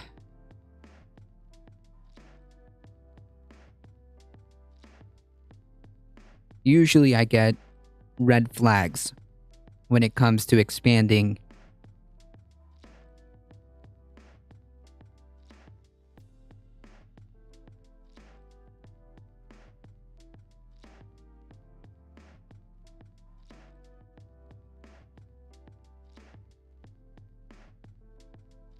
correct me if I'm wrong, but I've never seen a government agency in all three countries I've lived in be proactive. It's always reactive.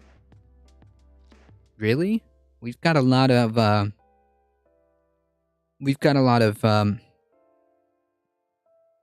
power when it comes to monitoring everything. Everything from social media, so on and so forth.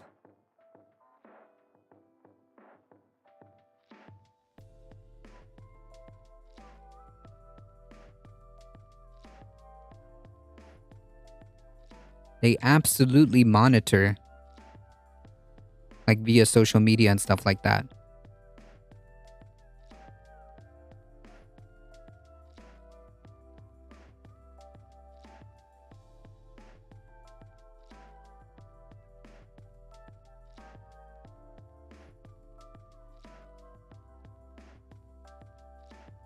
But people in recent history have just been monitored and have carried out their plans.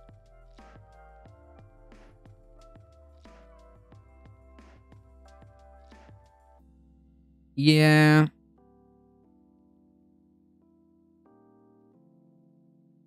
But they have been able to, when they want to, have been able to stop like really bad plots too. Not that, now this sort of interagency info sharing can make it easier to abuse citizens just due to the history of these agencies and other laws that give them the ability to overstep, in my opinion. So theoretically, they can overstep and gather info on me and then share that info with other orgs. Yeah, that's why I'm always kind of skeptical when it comes to this kind of thing, because like the first thing that comes to mind is, well, who's a domestic terrorist, right? But like, what scares me is that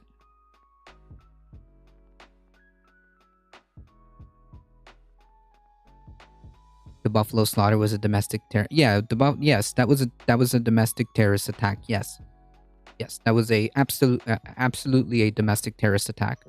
The thing is, like, these divisions, offices, agencies, the leadership of these agencies are selected by the executive. Like, for example, the head of DOJ is selected by the executive branch. What happens because you now have this? What happens when a Republican administration comes in and then starts deeming, I don't know, left people as domestic terrorists that need to be observed, monitored, investigated?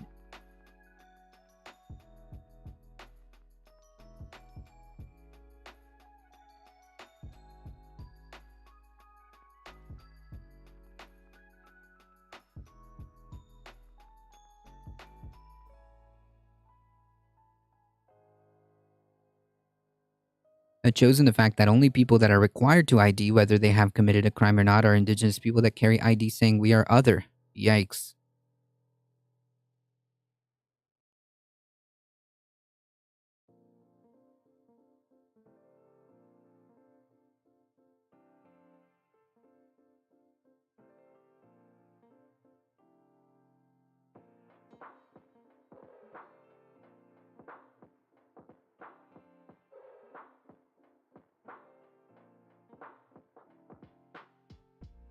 So when a Republican administration comes in and gets to select the heads of these departments, who then get to set the standards or procedures,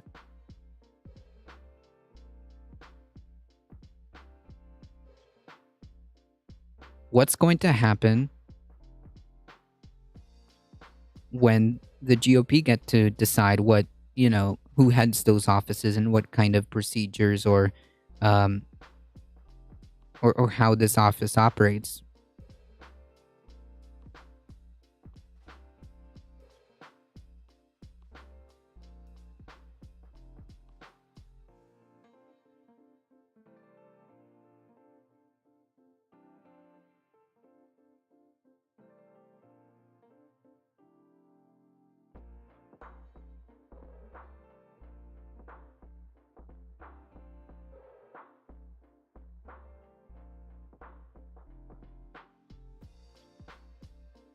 So does reading certain content put you on that list? I have no idea. My point is that usually when it comes to expanding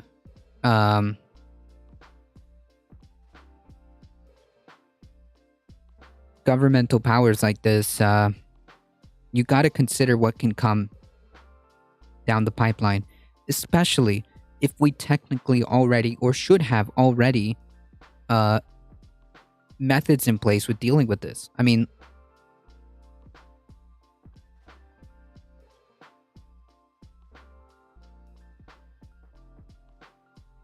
I had a lib tell me yesterday that we have to ID because it's like having a green card. What?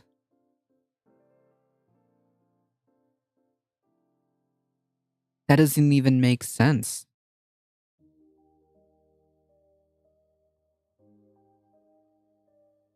A green card implies that you immigrated.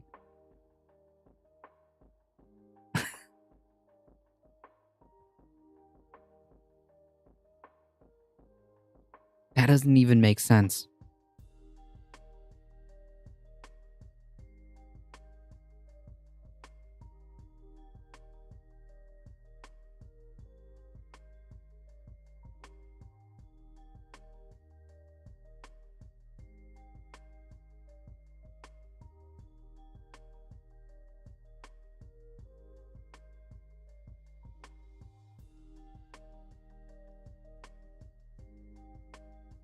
Right, a green card is a right to work and live to 2 to 10 years, and then you can renew or leave. Right. Which is kind of weird telling that to an indigenous person. I'm on the Dawes roll. That's a list, specifically a list to track indigenous people seen as others, so that we stand up or get too rowdy, they already have us pinned. Yikes.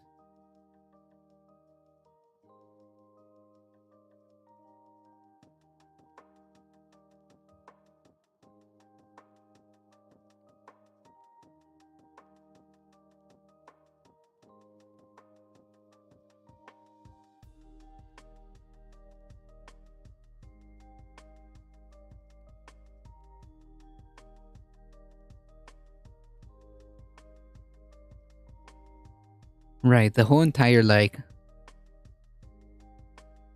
Right, but I'm saying that how are you going to tell the person, an indigenous person, to go back to where you came from previously?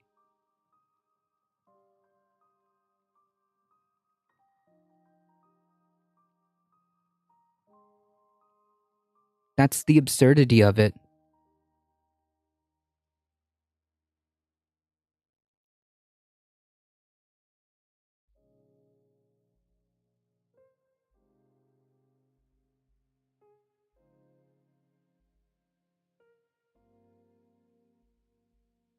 No, it doesn't make sense, Mr. Johnny.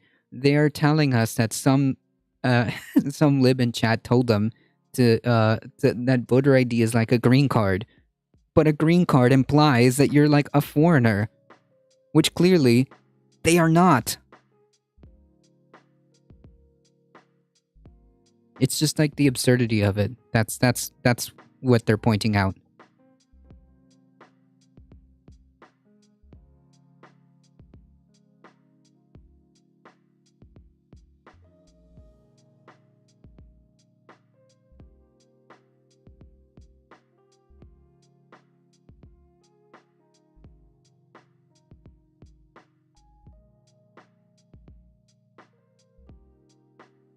The young man's manifesto states that we indigenous people need to just die because this land is now anchored to white people. It's theirs now, and so we have to be eliminated. Holy yikes. That's well,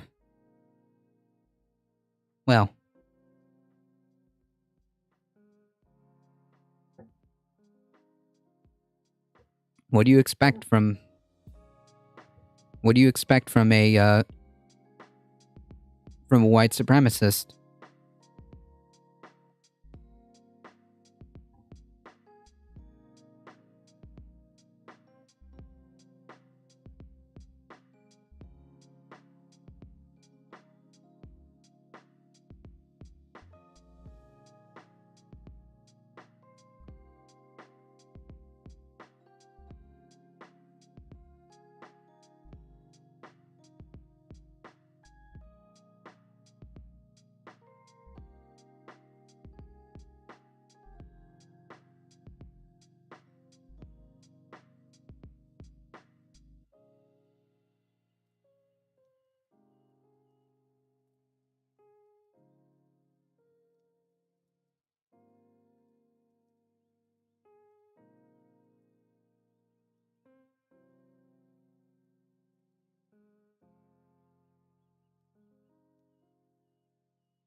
No, this is a troll.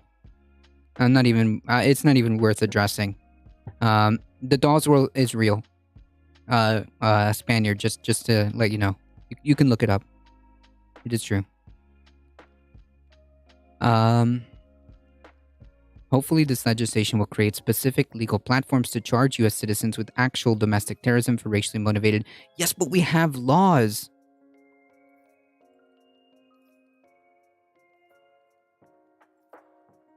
We have laws for that. In fact, the dude, the white supremacist is going to be charged with a hate crime. Is going to be charged on top of that with a hate crime.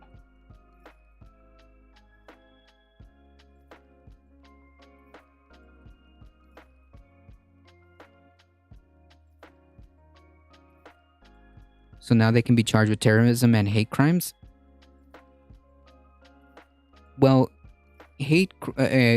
terrorism, and then you can add on hate crimes because it was racially motivated. Yes.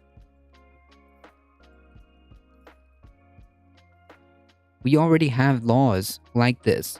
My question is that do we need to expand the capabilities of monitoring, analyzing, investigating when we already have tools in place for that?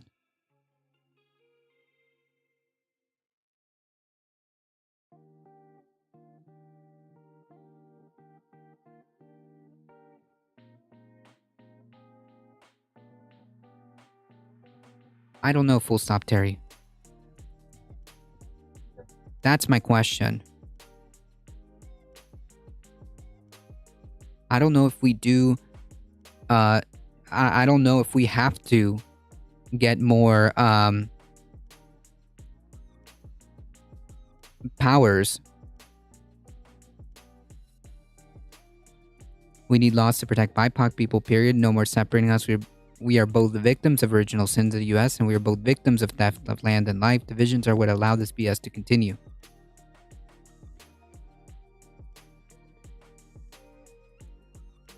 He was charged with a hate crime but not terrorism? Really? That specifically meets the definition of terrorist attack. Like, unambiguously.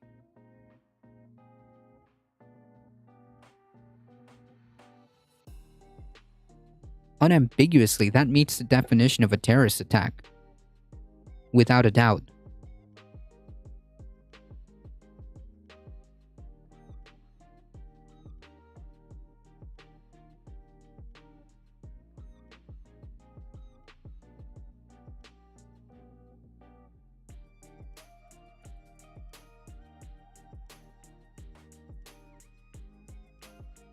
The bill's three Republican co-sponsors, Brian Fitzpatrick, Don Bacon, Fred Upton of Michigan, ended up not voting for it anyways. Okay. Rip Choi of Texas, who opposed the legislation, argued that it could enable the Justice Department to target parents who dissent at school board meetings. What? That's the best argument?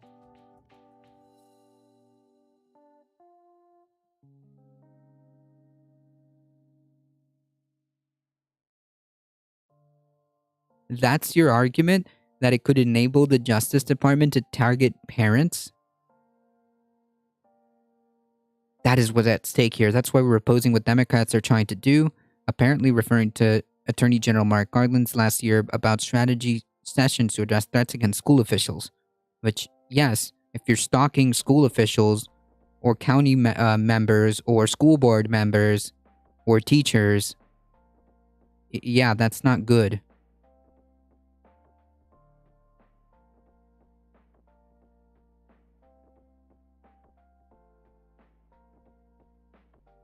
We need to protect people yelling at school meetings. Yeah, but like, that's not the issue. You can you can be as cringe as you want in the school board meetings. You just can't go and like stalk and show up at officials like houses and stalk them in their cars like some of these parents were doing, or threaten them, send them threatening messages of violence.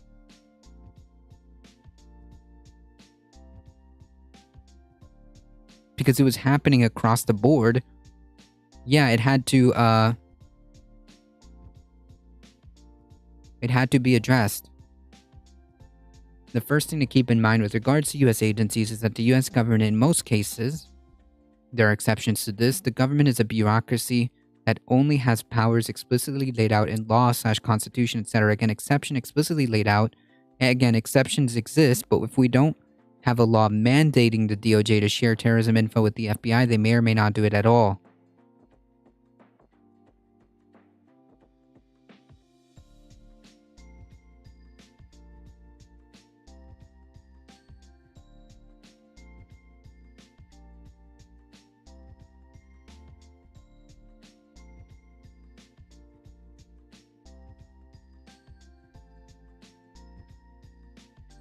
Exceptions exist, but if we don't have a law mandating the DOJ to share terrorism with info with the FBI, they may or may not do it at all.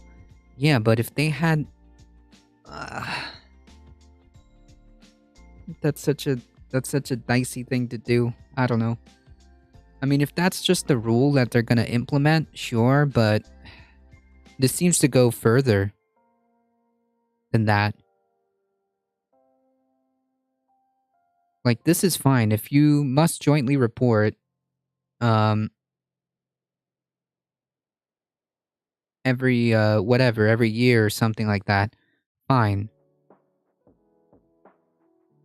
If you're being ordered to share information, fine.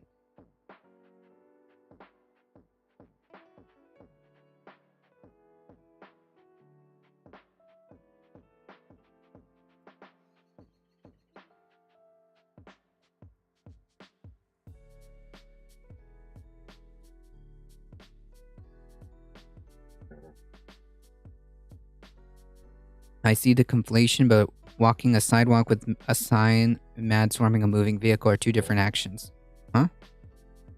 They might do it anyway if it suits them, but the thinking behind bills like this is specifically to empower three-letter agencies and mandate them to act in certain ways. The politicians that propose this don't ever think it can be abused. Right, which is my argument, that what happens when the Republicans have the power to select who heads these agencies and what policies these agencies will act under. Right? Like that's the question that I'm having. I don't think there's anything wrong with reporting, making joint reports.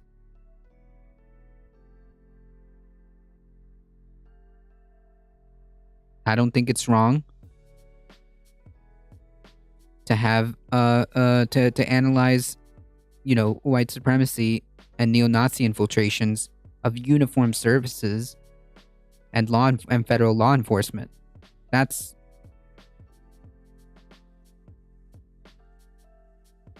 should be default by every department policy. By every department policy.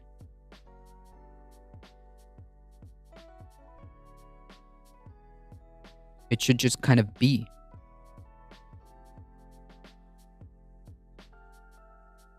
I just don't like this.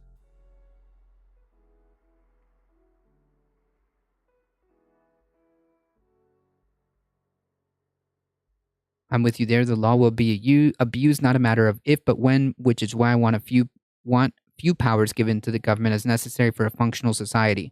Yeah, like it's not necessarily like wanting big government or small government.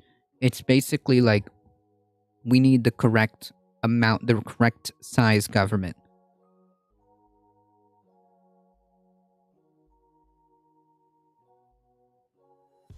Anyways, things to keep a look on.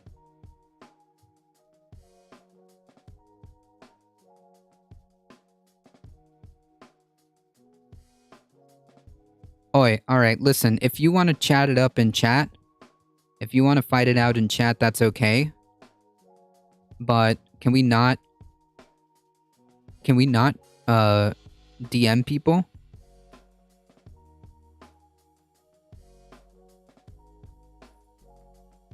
Let's not DM people if they don't want to be DM'd. if that makes sense. If you want to chat against each other, that's not the issue. If you want to talk amongst each other, that's not an issue, but don't DM people. Don't DM people, come on.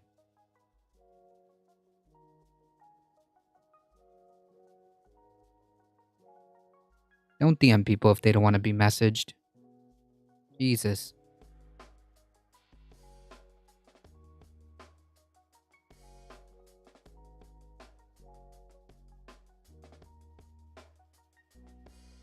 Alright, last story of the day, folks. Although ideology seems obvious, the difference between hate crimes and terrorism are previously defined as separate charges and definitions by existing law.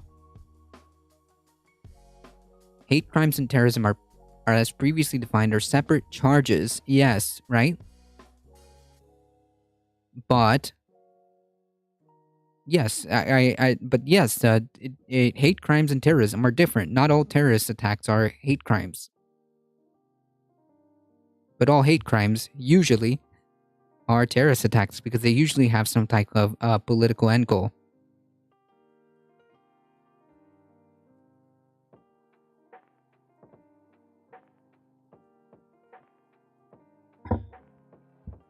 Alright, last story, folks. Critical climate indicators broke records in 2021. Yeah. Critical global indicators of the climate crisis broke records in 2021 according to a UN report, from rising oceans to the levels of heat-trapping emissions in the atmosphere. The UN WMO said these were clear signs of humanity's impact on the planet, which was bringing long-lasting effects. Extreme weather, which the WMO called the day-to-day face of the climate emergency, wreaked a heavy toll on human lives and led to hundreds of billions of dollars in damages. Droughts and floods that triggered food price rises have been exacerbated in 2022. The WMO State of Global Climate in 2021 report also found that past 7 years have been the hottest on record. Which again is just the new norm, folks. Today's State of Climate report is a dismal litany of humanity's failure to tackle climate disruption. Fossil fuels are a dead end environmentally and economically, said Antonio Guterres, the Secretary General of the UN. The only sustainable future is a renewable one. The good news is that the lifeline is right in front of us. Wind and solar are readily available, in most cases cheaper than coal and other fossil fuels. If we act together, the renewable energy transformation can be the peace project of the 21st century. Yes, it is a piece of the puzzle.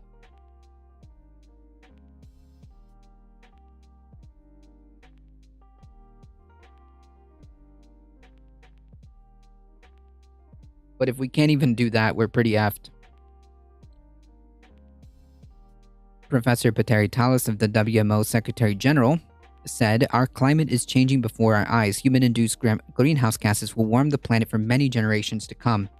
Some glaciers will have reached a point of no return, and this will have long-term repercussions in the world in which more than 2 billion people are already experiencing water stress. Extreme weather has had the most immediate impact on our daily lives. We're seeing a drought emergency unfolding in the Horn of Africa, recent deadly flooding in South Africa, extreme heat in India, Pakistan. Early warning systems are critically required to save lives, and yet these are only available in less than half of WMO's 187 member nations. The world's oceans can absorb more than 90% of heat trapped by greenhouse gases, and 2021 set a record. The increasing warmth in the ocean, which is irreversible over timescales of centuries to millennia, has been especially strong in the last 20 years. Most of ocean experienced at least one strong marine heat wave in 2021.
So we're in La Nina.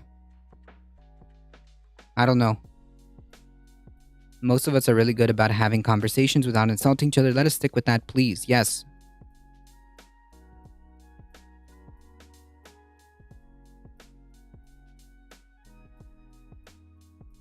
I would agree with the categorization. Hate crimes are usually a subset of terrorist actions. Yes.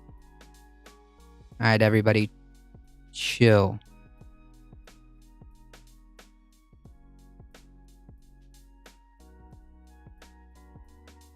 Has there been a definitive answer on solid truth? What are you talking about? Nobody said we're gonna die every 10 years. What? Who's saying that? Global warming and climate change are interchangeable.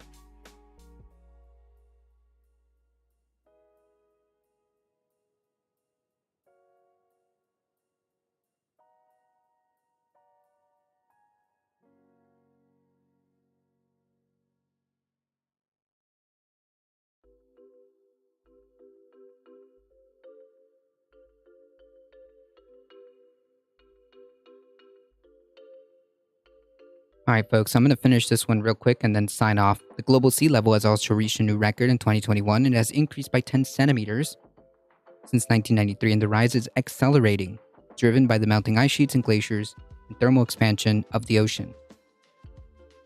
The rise imperils hundreds of millions of coastal dwellers. Almost a quarter of CO2 emissions are absorbed by oceans, but this causes them to be more acidic. Ocean acidification has also its own domino effects.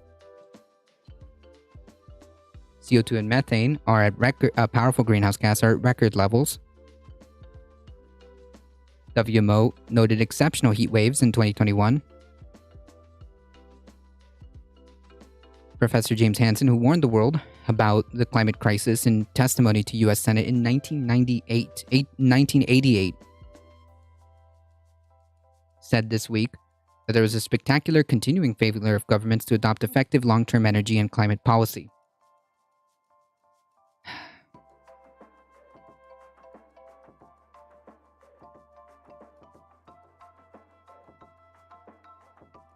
appreciate the reading of actual documents, especially since I wouldn't seek them out. No problem.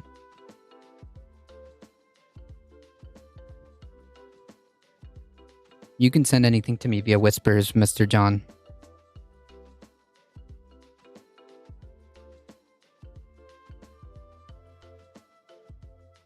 Alright, folks. Unfortunately, that is all the time I have today. Thank you guys so much. Isn't this how the day of tomorrow started? Yeah, kind of. We're like basically following the plot of Don't Look Up. Folks, if you enjoyed the content, Crimson, we've got about 15 to 20 years before shit starts really getting bad. Something along that lines. If we don't address anything within the next couple of years, that's going to set off a domino effect, so on and so forth. You know, I do got to get going, folks. If you enjoy the content, don't forget to hit the follow button. Don't forget to hit the subscribe button on the YouTubes. Join the Discord. Do all that awesome stuff. Here, I'll post a link to the YouTube.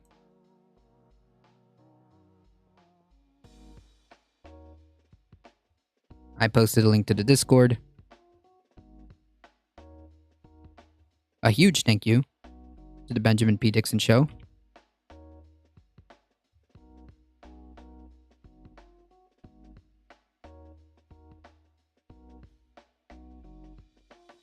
A huge thank you to Jam Tomb for the raid. Benjamin P. Dixon Show for the raid. Thank you, Alio with the 10 biddies. Bat Manicure with the gifted sub. Thank you for all the offline follows as always. Folks, please stay safe. Please take care of each other. We love you all and we hope to see you guys in the next one. Saturdays, right? You were great. Awesome stream. Thank you. I appreciate that. Thank you, Darknet. Thank you, Heat. I appreciate that as always, folks. Please stay safe. Please take care of each other. Love you all and I hope to see you guys in the next one. See ya. See you, Agnostic Sister. Thank you. My passion got all up. That's not a problem. Alright, hang tight, folks. Nog Wrangler. See you in a bit, friend.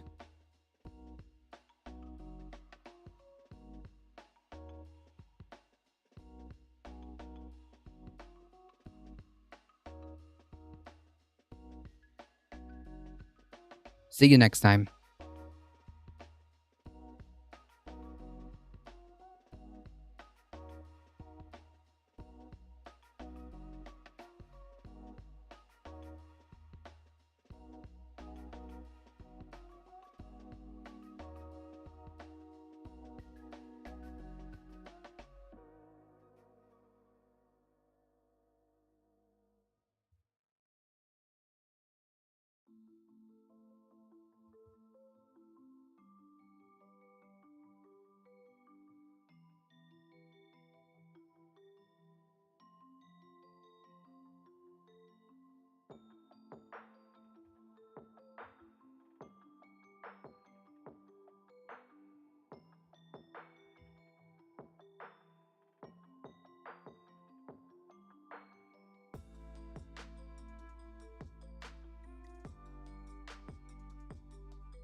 All right, folks. We're heading out in 5, 4, 3, 2, 1. See ya.